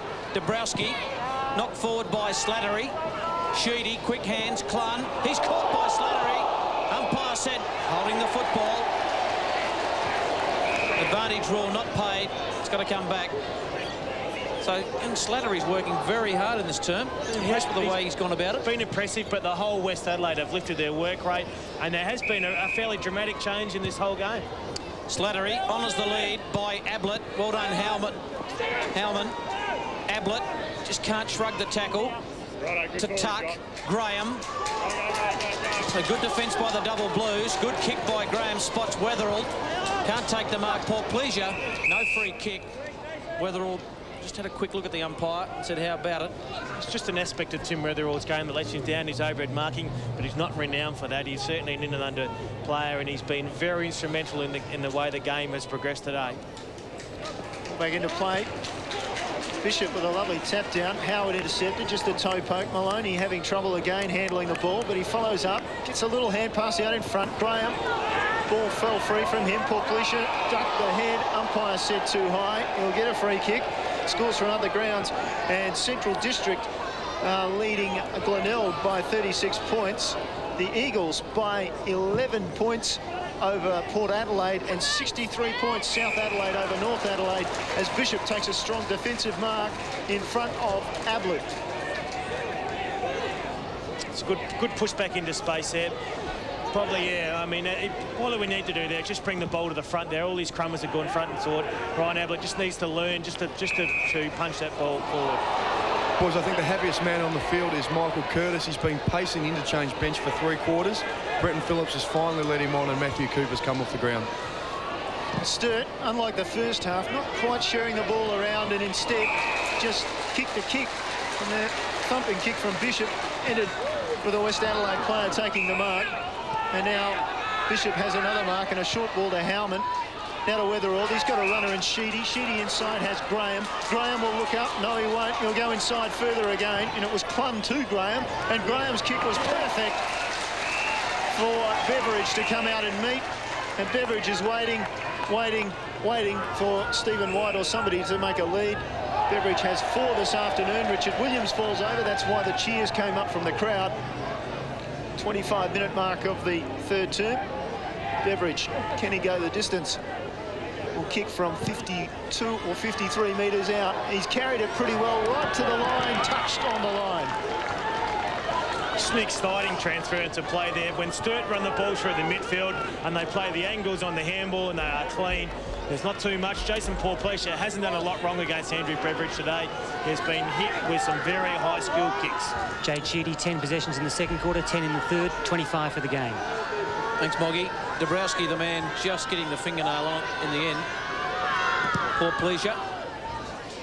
Kicks long to the outer side. White, who's gone out of the game, you'd have to say, in the second half. Well done, Tuck. Got it to Ratley, who got it to Piasanti. Piasanti got a call from Glover. Leaves it for Schmidt. Schmidt, that's a funny old-looking kick. The torpedo. Bishop, who's working overtime in the third term. Nelson. Luckily, Riley, Mackner, who arches the back. Now this is where he's dangerous, Mackner. He may load up and go all the way. He goes to Chambers, over his head, over the back. Plum, good work. Beveridge, slip, tries to go to White. Chambers, locked up by Tuck. Squire, back to Chambers. They share it round. Riley says, enough of this, I'm having a shot. Marked by Curtis, that man who's just been on the ground for about 2 or 3 minutes. Chip short to Beveridge. And Beveridge is looking at goal number 5.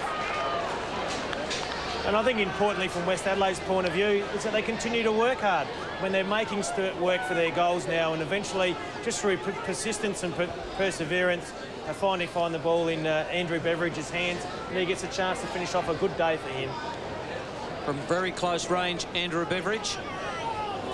And very lively up forward for the Double Blues.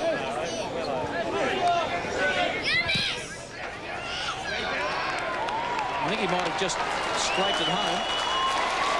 Goal umpire did a bit of work. That's goal number 5 to Andrew Beveridge. That's a good day out for him.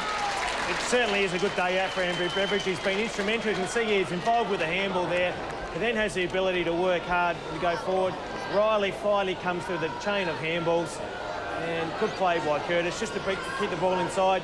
Chipped it back to Andrew Beveridge, and Andrew Beveridge has had his kicking boot on today. As I said earlier, not the most renowned shot for goal, but certainly nailed his opportunities today. It's his second bag of 5 this season. Brusker gets the ball, or Koularitis gets the ball going West Adelaide's way. Whiteman prepared to take it and immediately taken to ground. So we'll get a bounce down inside the forward 50 for West Adelaide. Margin 78 points. Sturt's won the past 2 against West Adelaide at Unley by 46 points and 84 points. Ball down and smacked forward by Bradshaw. Ablett did well. Ablett found space. Ablett shot on goal. Great finish from Ablett. It's just been an interesting duel that with Howman. I gave the points to Howman in the first half, but Ablett has worked extremely hard and kicks his second goal for the quarter. You can see here just in the contest, he's a very smart player. Just used the body there to get a Howman away from the footy, controlled the footy, turned the left foot around the corner, and has been a valuable recruit for West Adelaide this year. And they just continue this trend. West Adelaide, a real test of character today, and they've certainly come through in flying colours in this third quarter. Still 72 points, the difference. Ablett loves to kick those left foot goals around the corner. Well done, Glover, to Tuck. West Adelaide inside 50 again. Ablett knocked away by Howman. Good play. Nelson ran into the brick wall in the name of number 10, Dean Howard. As the siren goes to three-quarter time, entertaining quarter, a bit better from the Bloods as they kicked 6 goals to 2 in that term. Sturt, though, 20-12, 132, lead West Adelaide 9-6-60. And a good turn by the Bloods, Andrew. It certainly was, and Sean Wren couldn't have asked for any more from his players there. They turned around what was a very ordinary first half where they were totally dominated by Sturt to put some real pressure back on Sturt, and they got their rewards in a 6-goal to 2 quarter. From the Sturt point of view, well, perhaps they took their foot off the pedal a little bit there. They reckon they've done enough, and it's time to put up stumps. Well, West Adelaide put some real pressure on them as we get a look at the goal kickers. Beveridge and White continued on. White just fell out of the game there a little bit. They each kicked 5. Chambers, Squire, Cooper with 2 each, and Weatherald and Matner with 1. And from West Adelaide, all of a sudden they got some goal kickers amongst the things. So we get a look at the stats, and you can see there, look at the high handballs, Sturt compared to West Adelaide. Sturt really share the ball around with handballs, and West Adelaide just with a 52 handball, so a completely different style of game they play. Yes, it has been this afternoon, and for the first half it was so completely different. It was a 93-point lead for Sturt, but they've come back somewhat, 72 points the margin at the moment. Another important game this afternoon, North Adelaide and South Adelaide at Prospect. We've had our cameras there, and for North Adelaide, they've only won 1 game and drawn 2 this season. No SANFL team has drawn 3 games in a season of football, and this afternoon I don't think North are going to draw either. They were down by 57 points at half-time to South Adelaide, and they had a draw against South earlier in the season, 16-13, 109 apiece, but South dominating this afternoon. Yeah, you thought that South would improve as the season went on, as they had an influx of recruits from interstate and around Australia, and they just have got better as the season goes on, so you expect that Greg Anderson's men would finish the season off really well. Darryl Hart would be a worried man about the performance of his side, and I guess Greg Anderson a couple of weeks ago was looking down the barrel too, considering all that talent he had at his disposal. Yeah, they certainly have. North Adelaide, they will continue to try their youngsters. Unfortunately, they're not financial enough to do what South did this year, so they'll continue to try their youngsters. It just seems that Darryl Hart's message probably isn't getting through. Well, one message that has got through, Australia has a very good netball side, and a former Australian captain, Monica Lam, joins us now. Monica, well, we've seen Australia take all before them so far, and now they're through to a semi-final against England tomorrow morning. Very exciting, Neil, indeed, yes, and that's what we expect from Australia. In the Pool A division, Australia up against Jamaica, a tough game for them, and now they play England, rated number 2 from the B division. New Zealand will be playing Jamaica, a very tough test for them. And this morning, as you mentioned, we're looking at some highlights now of that match against Jamaica, which was played a couple of days ago, and Australians did struggle somewhat in the end, only getting home by 5 goals, but they are building, they have tried combinations? They have, and they are building, and I would perhaps say that Australia haven't played their best. We're expecting a lot more from them, and I think Jill McIntosh has got the depth of talent, particularly in defence and also now in attack. Sinanil and Natasha Chocolate coming into this side, performing very well for Australia against Jamaica. And I guess everybody knows the expected final. New Zealand will be the opponent against Australia. Can you see New Zealand being a real threat to Australia's dominance? Don't forget New Zealand are playing Jamaica tomorrow in the semi-final, so I would suggest that perhaps there's a chance Jamaica could actually knock New Zealand off. It could be, if things turn out against New Zealand, it could be a Jamaica-Australia final. That would be an absolute upset, though, Monica. Let's be realistic.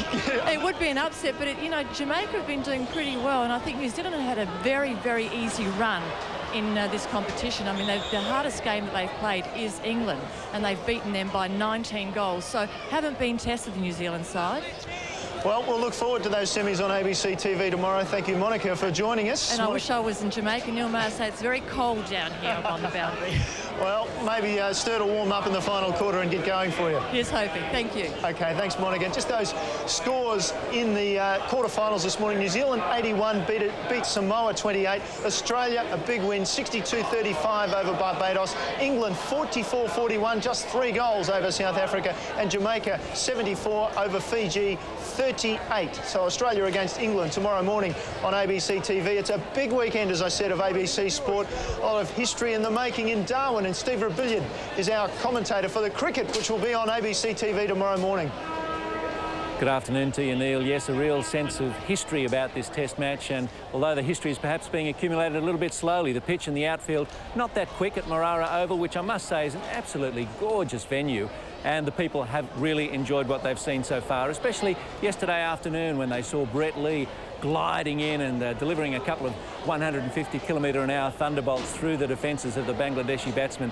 Imagine a young Darwin cricketer being out there to see that. Well, they would have just loved it, and they are. And the Australians in the dominant position they expected. The pitch doesn't allow them to accumulate their runs as quickly as they might like to, but they should wrap up this Test in 3.5 days perhaps. So we've got plenty of good cricket to look forward to tomorrow, and we hope you can join us. And it will hopefully, Neil, be after a win in the netball. Thanks for that, Steve. Well, Bangladesh in their second innings, their first innings disappointing, 97 they made. They are 1 for 40 in their second innings after Australia today declaring at 7 for 407. And we're just about to start the third term here at the Unley, or the fourth term at least. Final quarter. Let's see if West Adelaide can produce something. And at 3/4 time in other games, Central District lead by 37 points, the Eagles by 12 and South by 82. Underway in the final term. A 72-point lead to the reigning premiers, Sturt. Dabrowski knocks it down. Well done by Glover. Just jammed it on the boot to half forward. Nelson v Bradshaw. They take each other out. Well done, Charles. Just got it forward. Chadwick got rid of it quickly. Was looking for Nathan, but Maloney was there. Cooler righties. In goes Glover. Bishop just with a loose kick out of the congestion. Dabrowski just too tall for Weatherall. Rusker, not too many possessions for him today. Just 2. Thanks, Moggy. Just a couple for Rusker. Good mark by the skipper of the Double Blues, Seamus Maloney. It's been high in Sturt's best players again today. Just knows what to do, just marshals that back line very, very well, Maloney. Sheedy, one of the gun midfielders, starting to really get into some 2002 form, Jade Sheedy. A marked man after that McGarry medal win. Goes short to Bishop, who's been a terrific player for them this year. He's keeping Mark Conway out of a game. Goes to Graham. Riley, just smooth. Good kick, looking for Curtis.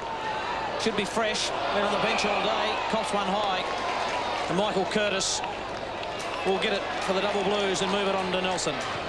Nelson released, goes down towards half forward. Mattner into space, just gathers the ball. Once his left leg gets taken down, though, from behind with the tackle out of bounds at half forward.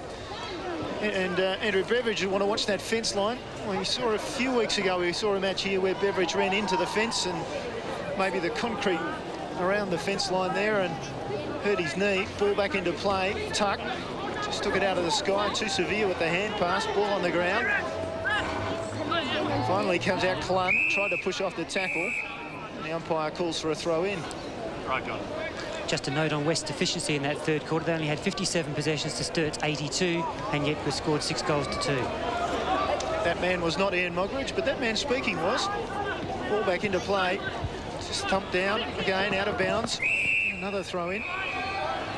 And I think reading into that stat, actually, it says if West Adelaide get the footy, it says their game plan is to get it, kick it long to Ablett and to Bradshaw, make a contest, get around. So you don't need a lot of possessions to actually get a result on the scoreboard. Another thump out from Westies. Another ineffective thump out from Westies as Curtis drives the ball high and long, and Beveridge will fly in the middle of the pack. Brings it to the front. Sturt with all the numbers. Hand pass came out from Dent. They share the ball back to Sheedy. Sheedy to Wicks. Wicks ducks. Why not? Gives it to Riley. Riley around the corner. Up long. And a mark taken in the field of play, according to the umpires down there by Chambers. Looks to square it up. Wait. Umpire putting him on his angle. He's going to have to kick a check side from here. I think he's still looking around for options, but as a good full forward, he should have a shot at goal. Andrew, there's no doubt he's just looking for options just so that he can say that he did. There's no chance he's going to pass that at all. It's our goal-kicking coach down to about. Grant Chambers looking to make a liar of everybody.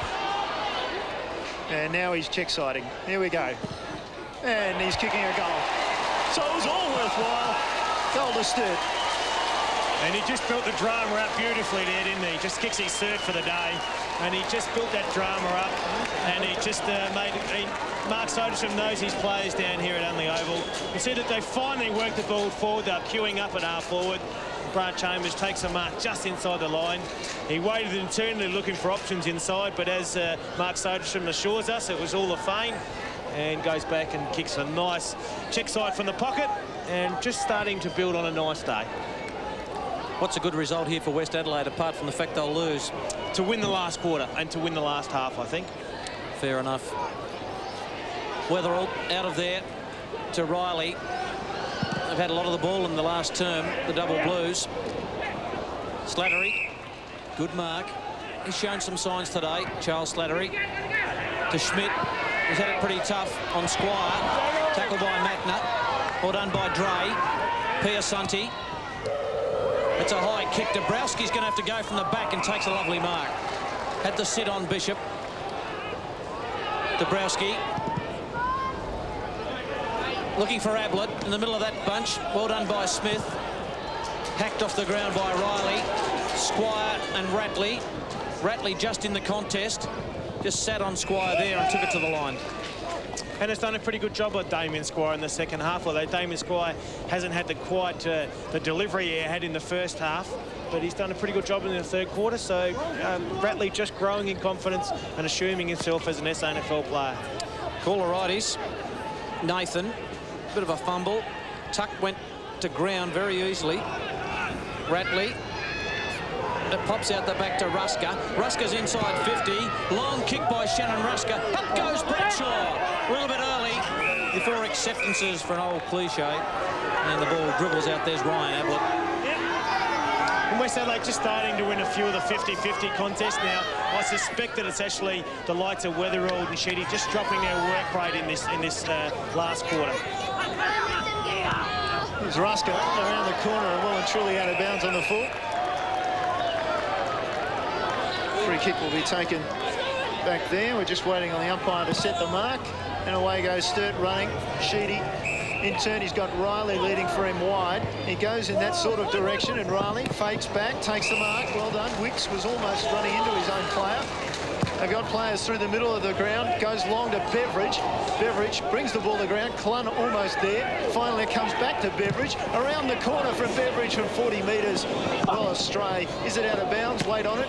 Knocked back in. No. Umpire signals that it was out of bounds. Just when Wicks thought he had the easiest of goals. From a lovely tap by Brant Chambers. And even though it went out of bounds, it's really good team play there by Brant Chambers to bring that ball back in the middle. Just be very unselfish, I apologise. So they come from the back. Slattery's in trouble. He's gone. That was not correct disposal. It's called play on advantage. And Beveridge can't make the most of it. Go away, he says. He's not happy with the finish. That's more the finish we expect from Andrew Beveridge. Now that's Slattery's had an opportunity. That's holding the ball. Great tackle, Tim Wetherell, and Andrew Beveridge just couldn't quite finish off Tim Wetherell's good work. No swearing in the SANFL. As Beveridge said, dash it. I just missed. Cooler righties from half back for the Bloods. Isn't that the impact on the game that he has in other games? Dabrowski flies. Piasanti can't get through the Whiteman tackle. He is strong for a little fella Whiteman. And Piasanti, the ball jarred loose, no free kick. Well, Andrew Whiteman has the reputation of being the best tackler in the Sturt side, and gee, you can see why. I'll be in hospital for a week, I reckon, if you got hold of me. Thumped forward by Bishop. Slattery. Clun has tackled him. Away goes Sheedy. Handball down the line. Squire slipped. And Ratley takes it out of bounds. And Andrew Whiteman, not the biggest player in the team. All it gets down to is technique and what goes on inside him, and he just decides that he's going to be a good tackler. A lot of players can learn from that type of attitude. Tuck, as he does so well from the stoppages, kicked off the ground by Koularides. Maloney just knows how to position his body. He may get caught here. The umpire give him the benefit of the doubt, making all the play. Seamus Maloney there as Charles gets up. There's the Sturt bench. Simon Feast in the middle of that lot. Matthew Cooper having a spell on the pine. Zabrowski thumps it down.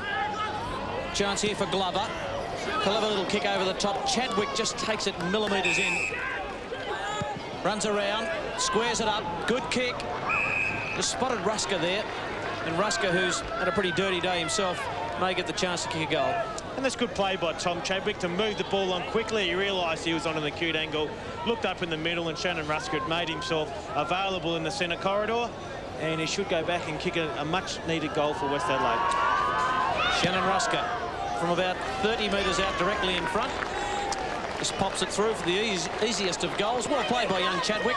And he's kicked a goal. He set one up, so he isn't too bad of a go at the West Adelaide side, though. Have been badly beaten. Yeah, just a lack of opportunities there for Tom Chadwick. He is a good player and he is a good finisher, and he just needs some more opportunities, and he will fit well into this West Adelaide forward line. But Shannon Rusker, unfortunately, had a very much interrupted pre-season and really hasn't played a lot of footy this year.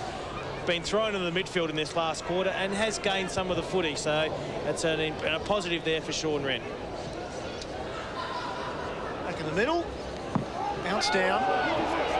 Favoured Sturt well and truly. Weatherall just a kick quickly, and well done by Paul Fleischer. Wasn't finished well by Paul Fleischer. His kick was pretty ordinary. He follows up, just belts the ball forward. Dent round the corner. That was luck. Wicks shares it with Graham. Graham waits for the lead, gets a couple of them. Beveridge one of them. Beveridge almost takes the mark. Now it comes. Drop zone was Riley. Drops it through for another goal. And that is exactly the advantage of bringing the ball up the centre corridor there. Brent Riley knew exactly where it was going to go, and he stayed front and centre. The only one, you can see him just in the left of screen. There you see him just here now. His opponent decided not to go front and centre, and he finishes beautifully with a good goal. Good contest there, well brought to front by Andrew Beveridge. They have been very disciplined and very well structured today, the Double Blues. Brent Riley, 17 kicks and 8 handballs. And all of them have been first class. There's Sean Wren, our chewing gum getting a workover. Pierce Hunty getting a workover from Curtis. Tuck with those long arms. Can't get through there. Hacked off the ground by Curtis. White muscled out of it by Richardson, who hasn't done too bad. Cops one for his corner, and he'll get a free kick too high on the skipper. Dabrowski's broken for him on the outer side. The kick just over the top. Well done by Weatherall. On a full burst, Tim Weatherall steadies himself and looks for Chambers. Strong mark. Brad Chambers. He's got 3 for the day. This is right on his distance, you'd think. Kicking into a bit of a breeze here. Mark Soderstrom, our goal-kicking coach. What does he need to do here? Well, the wind, Michael, was favouring the other end for most of the day. It is slightly in his face. A long way. I don't think he can make the distance. Another great call from Mark Soderstrom as he just misses out. Goes to the square. Cooper by hand to Beveridge. He's got 5. Will he kick 6? Left footer. Is it behind? Maybe. Or is it a goal? Half a dozen to Andrew Beveridge. No sense of theatre there. He almost had too much time there. Good crumb there by Cooper, who's the only one that worked front and centre. There's a slight fumble, but such is the heat going out of the game that Andrew Beveridge has had the time to just flounce around on his left foot, turn the ball around the corner. He rules it back with his body. The goal umpire rules it back with him, and he finishes off with. He's got his 6 goals and has made a valuable contribution to this Sturt machine today. Just starting to kick to life again, the crowd is starting to take a measure of control around the packs. Nothing like they had in the first quarter, and the second quarter for that matter, when they kicked 10 goals. Rusker takes the ball out of the middle for Westies. Oh, clever work by Howard. Around the corner, finishes the job. Well done to Dean Howard. Lovely finish. Just as I say, Sturt had a measure of control. Dean Howard shows a bit of class and then some. And West Adelaide have certainly persisted and persevered in this second half, and good play there by Dean Howard. Just some real footy smarts. Turns the ball around the corner. They have really done well out of the centre in the second half. They've won many clearances from the centre, and as I said, to give their forwards more opportunities, and to get it to 11 goals after only kicking 3 goals in the first half gives some credibility as far as the day's concerned. 3 goals to Dean Howard. The sun out at Unley Oval. I think the temperature's dropped about 6 degrees. Bishop knocked it down. Out of there comes Tuck. Handball chopped off by Curtis, who's been a real live wire since he's been on. Pearson, he won't let go of him. Inside 50 since half-time. Sturt 16, West 23. That would disappoint Brenton Phillips. The game was there. I mean, the game was dead.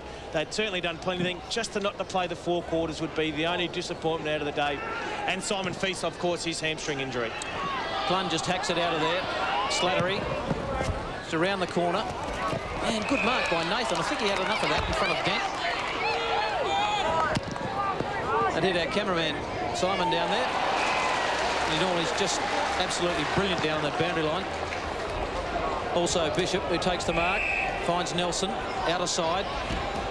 Get a call from Whiteman, who wants to use Riley, or in fact it's Bishop again. Riley over his head. Richardson hard in on the football. Bradshaw working in the back half at the moment. Kick smothered. The rebound to Glover. Horrible kick. Overruns it. Nelson. This play going nowhere at the moment. Some pretty poor skill errors there for both sides. We'll have a ball up. Yeah, just failing to hit targets at the moment. As I said, the heat has gone all out of the game. It's very much about respect now. West Adelaide will try to persist, and for Sturt, it's just about finishing the game off well. Ball at half forward for Sturt. Again, Westie's doing well just in those clearances in this second half. Down towards Smith from behind will punch. Punches to the front. Maloney opposed to Chadwick, almost able to take the ball, thumped into the ground. And the ball comes back, and a long kick at goal. Will it make it? It doesn't make the distance from Ablett. And a minor score. Sturt fans not happy. Halfway through the final quarter, Sturt 23-13, Westies 11-6. It's a very complete player, Ryan Ablett. Left foot, right foot, doesn't seem to worry him too much. He's very mobile and he's very good overhead. He's a very hard matchup, and I suggest that Howman is a very good matchup for him. We can see why he's given sides a lot of headaches this year. He's got the Richie Benno scoreline, 2 goals, 2. Chambers tries to use Matner. Wants the right leg. Good kick, Bishop. For pleasure, just dishing out a bit of physical stuff. The handball back to Matner. He loves these, Martin Matner. He goes for home and drills it. It was all set up. Martin Matner, he knows what to do. Bishop just feeding it off. And importantly, ran inside on his left foot, but Bishop has emerged as a genuine player today. With the injury to Simon Feast is going to be important. But Matner runs inside on his left foot, on his preferred foot. And the goal umpire just watches that go straight over his head. So Sturt just continue to build. As I said, from West Adelaide's point of view, they won the 3rd quarter. If they can win this last quarter, they work off Unley, saying, well, look, we can match it with it from a half. We just need to clean up our first half, and we will be competitive against Sturt. Ball in the middle again, double Blues. This time Dent off to Riley. Looked up and thought, uh-oh, can't go anywhere there. Nathan clears the ball at the right foot. He looks for Ablett. Slides in for the mark. Just on the 50 he'll kick from. A lot of options in terms of leads forward of the play. So Ablett takes his time. Almost 5,500 watching at Unley Oval this afternoon. Great exhibition by Sturt in the first half. And Westie's showing, as they should, as a top side, that they've got some fight in them. Ablett's kick to the line, to the behind line, and eventually over there. Rushed across, or will we give it to Ablett? Rushed, says Michael. It's been one of the players that's really stepped up in the second half, trying to resurrect this, the first half, what they did in the first half, and has been a valuable contributor as the day's gone on. Double Blues out of trouble. Riley gets a call from Matner. who's got Smith, who loves to run forward. Matthew Smith kicks a long kick. Chambers back there. Well done, Schmidt. Takes it to ground, then hacks it out of the congestion. Slattery had it spent before he got it. Bradshaw across half back. Bishop across the top. Chadwick. Well done. Got the handball to Dabrowski. He's right on 50. Dabrowski loads up. A long kick by Dabrowski is just off target. And one behind. Brad Dabrowski has battled manfully today against all comers. So we're going to look at the kick. It just faded away to the right. But a good crumb there by Tom Chadwick. Unfortunately, Brad Dabrowski couldn't finish. Mantner breaks away on the far side of the ground, carries the ball and then gives it to Dent. Premiership player last year. Matthew Dent hasn't played a lot of league footy this season. White, back to Mantner, who still ran on. Then short, Weatherall. Weatherall has options inside. One of them is Cooper sitting in space. Cooper is a left footer and a powerful kick from a set shot. Don't know how he'll go on this distance. He's looking for a pass.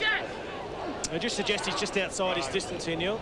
I think he might be close to distance, that's right. And just outside his distance, you were dead right. Touched on the line, Matthew Cooper knew he was in a bit of trouble from that sort of distance.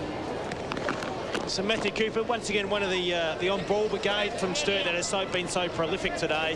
When they continue to rack up stops, Jade Sheedy, Tim Weatherall, they're back to their 2002 form. Matthew Cooper's been injured a little bit this season, just a few games. Paul Pleasure, the hamstring early. Thanks, Neil. Great mark out of side. That's Glover. He has a terrific set of hands on him. Good heady player is Glover. Paul Pleasure, who's battled against the odds across half back and deep in defence. Got a call from Schmidt, who kicks down the line. Good kick on the outer side. Glover gets it back, just swings it in towards Slattery. So they're fiddling around with a bit. West Adelaide, they'll get caught. Free kick against Stephen White for a high tackle. And Slattery, what are his stats, Ian Mogridge? We'll just get you to a bit of a check on Slattery for us. Yes, he's had 10 kicks and that's his third handball. Hasn't been too bad. Bradshaw just lopes away on the outer side. Kicks a long ball. I think it was touched off the boot. High pack. Well done. Cooper, loose handball. Taken by Tuck. Turn it round the corner. Whiteman knocked it away from Howard. That was a good effort. Howard just goes in with the body and runs it to the boundary line. Good work by Whiteman. Outstanding today across halfback. Using Dean Howard is a strong body and very strong overhead, so a good job there by Andrew Whiteman. Interesting, you've got your 64-goal full forward playing across halfback. Just to give him a bit of a run, I guess, as they move the ball out of defence again, the double blues. Here's Nelson, who has had the better of Bradshaw down at full forward this afternoon. Great kick into the path of the McGarry medalist in Squire. His right foot wasn't the best. It's not his natural foot. Now knocked to the front. Sheedy with the hand pass. Clun shows it, then shows it again, then sets up Sheedy. Sheedy will give another hand pass back to Squire. Squire went to his right foot again, and again, the kick not perfect. Well gathered by Curtis. Clun ducked the head, got the hand pass forward. They do have the numbers, Sturt. They keep coming, and still they're in it. Sheedy looking for another hand pass. Then there was White, then there was Sheedy. Finally they muck it up. Finally West Adelaide with an opportunity, and they do get a chance. Oh, excruciating, that last passage of play. West Adelaide clears the zone, but immediately it's back in the hands of the double blues. Mantner round the corner, two players to choose. He chooses Weatherall. Weatherall thinks about, well, I can bounce left-handed just for something different, then chips it forward. Clun comes on the lead, and Clun will probably, but you never can be sure at this moment, especially when there's a player loose in the pocket, about whether he'll have a shot on goal. They will handball, won't they, Sturt? Under any sort of pressure, they will handball. And if you put pressure on them, they do turn the footy over. And that's just been the thing that's really been lacking in West Adelaide's game today. Adam Clun missed the grand final last year, missed most of the second half of the season with a knee injury. But he is back and in reasonable nick, although not with his kicking at goal that particular time. That's because he doesn't get enough practice, Neil. 7 kicks and 16 handballs. They will handball.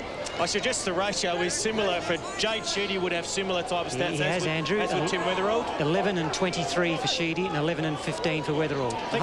154 handballs to 70. I think they're trying to beat last week's 220 against North Adelaide. Charles out of half back. for the Bloods. Looks for Ratley. Good mark. Good kick too. Ratley just pushes off. Spears and finds Dabrowski, who wanted the handball, and the ball just dribbled out of his hand. Umpire is going to pay a 25-metre penalty, and I think he's a bit stiff there, the Sturt player. Might have been Maloney. And this brings Dabrowski well within distance. It hasn't been their worst play today. Has battled really hard against the odds and just keeps presenting himself. Doesn't know any way, and just some really good, honest play from Brad Dabrowski today. Just the one behind for Brad Dabrowski. He'll kick from 35 metres out. Very slight angle. And he might have pushed it away to the left. A bit of work to be done on Tuesday night, somewhere up near the goal sticks. Quickly brought in, as is Sturt's way. They've got certainly on today's evidence a better kick-out strategy than West Adelaide. Travis Scroop, our cameraman, very close to the action down there, almost too close. That's his angle on the play from down there, and across to Maloney it goes. Then Maloney spreads it further. Out on the wing, Beveridge running. Beveridge in turn, the players are just lining up forward of the play. Here's Matner. Matner with space and then some in front of him. He can take 4 bounces if he likes. Finally, somebody comes at him and he drives it in for a behind. Good carry on the kick there by Martin Anna, but Sturt worked to play from the back pocket without West Adelaide touching the footy. Just very little accountability from the West Adelaide opponents, and Sturt have done it for most of the day. They've looked to switch it across half-back and then run forward to the wings, and it's served them very well today. One more bounce and a steady, and I reckon he'd have drilled that, Martin Matner. Seen him do it so often this year. Bradshaw. That's not a good kick. Riley just set Ratley too hard a task. Riley spots Beveridge as they just continue to work the football around. Graham. That's a high kick, setting everyone a task, but Tuck was good enough to get it to Paul Pleasure, who's got Ablett. Ablett a long way from home. Dabrowski's the target in front of Maloney. It's a good mark. Pushed into that by Maloney. Dabrowski had Nathan. Here comes Howard, but Nathan stands his ground and takes a very gutsy mark, and I think he may have a bit of cramp. He's worked pretty hard, Nathan. He has. He's been one of the, as I said, one of the emerging players that has worked hard. They've just been found out for a little bit of class today and just stood his ground there. Good work there by Dean Howard to protect him from behind so he doesn't get cannoned into, and he gets a chance to reward what's been a solid day for Luke Nathan. Struggling a bit with that bit of cramp there. Just giving it a stretch. One of the players at the start of the season that we didn't know an awful lot about. Just those quick scores from underground. Central by 35 over Glenelg. The Eagles by 15 over Port Adelaide, and they play Westies next week. South Adelaide 96 points to the better of North Adelaide. And Nathan has kicked a goal, so that's a good reward for a good day out for Luke Nathan. And that would please Sean Wren that some of his younger type players have really stood up in the second half. Admittedly, the heat has gone out of the game, but they are able to stand up and play what has been a solid second half for them. And Luke Nathan is amongst those type of players and just finishes us with a nice goal. And I suspect that West Adelaide have achieved their objective of half-time of beating Sturt in the second half. Well, back in the middle. Still now an infringement. Okay, by West Adelaide. Gee whiz. West Adelaide 22 free kicks for Sturt, 15 for West Adelaide. Oh, big mark. Oh, lovely fly by Slattery. Maybe there's a reason to buy the tape for at least one West Adelaide player as we'll have another look at this. Good effort. Took it all the way down. 3 or 4 touches. Rusker now holds it aloft. And he goes down low into that half-forward region. At the front, almost pulling it down. West Adelaide unable to control it, though. Maloney off half-back for Sturt. His kick smothered, but look at the numbers forward of the ball for the Double Blues. Maloney follows up. The hand passing, weaving through the centre of the ground. They're still lining up. Dent, he wants a goal. He says, no, I'll just pass it short. Curtis, normally a defender, in the forward pocket in this last term, and he will line up for goal. That's just been indicative of the way Sturt have played today. They've run in numbers. They've used the handball on the angles really well. and they just respect that numbers, and Michael Curtis gets an opportunity to finish off. And that he does. Another goal to the double blues. 25 for the afternoon. For Sturt, 25, 16, 1, 6, 6. And Westies, well, they've been fairly disappointing, haven't they? 12, 10, 82. As we get a look at this chain of handballs that come through the forward, good vision there by Matthew Dent and Michael Curtis, who needs, as Mark Sogstrom said, have been pacing up and down on the boundary line. It's going to get very competitive for spots here in this third side with Matthew Powell and Conway and Kennedy playing in the reserves. So Michael Curtis needs to make the most of his opportunities. Goal number 22 in his career to Michael Curtis. Goal number 5 in the last turn to the double blues as they work it out of there again. All done by Beveridge. He kicks to half forward, but poor pleasure in front. Got a call from Dre. Dre, his kick off the side of the boot. That is the day for West Adelaide. Sodas, come on. You've got to do better than that in the boundary. Beveridge. Sloppy old kick to Bishop. I don't think they'll worry about it too much. Rusker just gets around.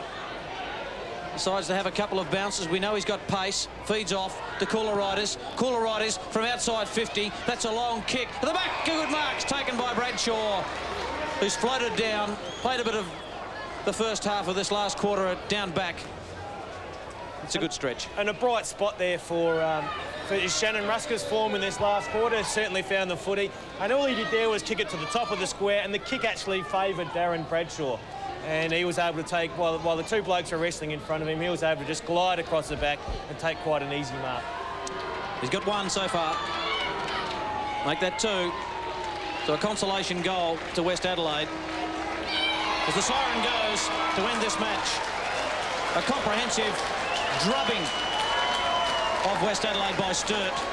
The double blues are certainly a team to be reckoned with. 25-16, 166 to West Adelaide, 13-10, 88. And Andrew Rogers, have you seen a more clinical performance than the double blues this afternoon at Unley Oval? No, the only thing I can say against that, they didn't produce it for 4 quarters, though, Michael, but they were certainly superb in the first half. The best half of football from a side I've seen is certainly in 2003 and probably even last year. They emerged again as a serious contender in 2003. It has taken them a little while to get out of their slumber, but the form of Jade Sheedy, Tim Weatherald, they were back to their McGarry medal winning form of last year. From West Adelaide's point of view, it's good that it's happened at this time of year. They were certainly getting ahead of themselves with their 10 wins in a row and sitting on top of the table. It's a good wake-up call for them, so they just can't roll up and play footy. They need to really work really hard, and I suggest that Sean Wren, as I said, just gives them a really good wake-up call. And Andrew Beveridge, one of the best on-grounders with Mark Soderstrom. Andrew, just an amazing first half of football, wasn't it? It was fantastic. The boys came out really fired up. Well, I think we've been lining this one up for a couple of weeks now, and maybe Westies have been down a little bit, and boys were fired up and came out and finished off truly, really well. To be 99 points up at half-time, what was the coach's instructions at that stage? He was pretty concerned with us still being disciplined, following the team play and the team rules, and just keep being aggressive and having a disciplined attack. And you slotted through 6 goals today in a role different to what you played at the Eagles. How are you enjoying it as a small forward? I'm really enjoying the opportunities here with the Sturt Footy Club. Excellent, mate. Good response. Well done, Andrew. Thanks, mate. Thanks very much. Double Blues, very, very happy, as you'd expect. The supporters singing along with the song. And Andrew Beveridge just going over now to join the celebrations. And a magnificent victory for Sturt, even allowing for the fact, I guess it is the hardest thing to do to maintain that sort of effort that they produced in the first half for 4 quarters. Well, of course it is. If they produce that for 4 quarters, they'd have won by 25 goals today. But importantly, from their point of view, they had a number of valuable contributors. Everyone contributed to the win. You know, there wasn't any passengers, and as I said, their midfield very much returned to its 2002 form. Interesting, we talk about the battle for places, and of course Xavier Campbell left out this afternoon. Ben Nelson was put on to Darren Bradshaw. It was a good matchup for Sturt, wasn't it? It was a good matchup for Sturt, but unfortunately Darren Bradshaw probably didn't get the opportunities what he's had in previous weeks. We look at that, the second quarter, well, the first half was brilliant, but the second quarter, 10 goals, really told the story for Sturt. They were well and truly in command of this game at half-time, and in the end finished on 5-4 in the final quarter. So we get a look at the goal kickers. Andrew Beveridge kicked 6 goals in his best game for Sturt today. White, who fell out of the game in the second half, had 5 first-half goals. Chambers with 3, Matt Esquire, Riley and Cooper each with 2 each. And for West Adelaide, mainly in the second half, Howard with 3, Bradshaw, Ablett and Glover with 2, and Nathan, Rusker and Piacente with 1 each. It's a fantastic effort by the Sturt Football Club, and they're just about to sing their song, and why not? 78-point victory.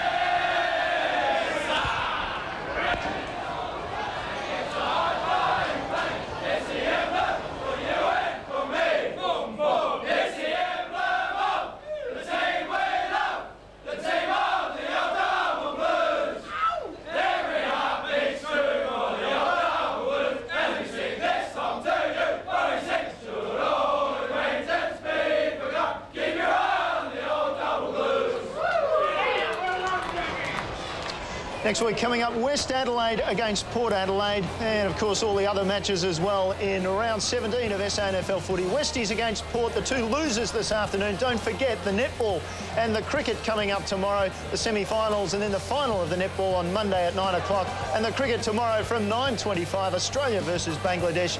Bye for now, Sturt victors by 78 points over West Adelaide.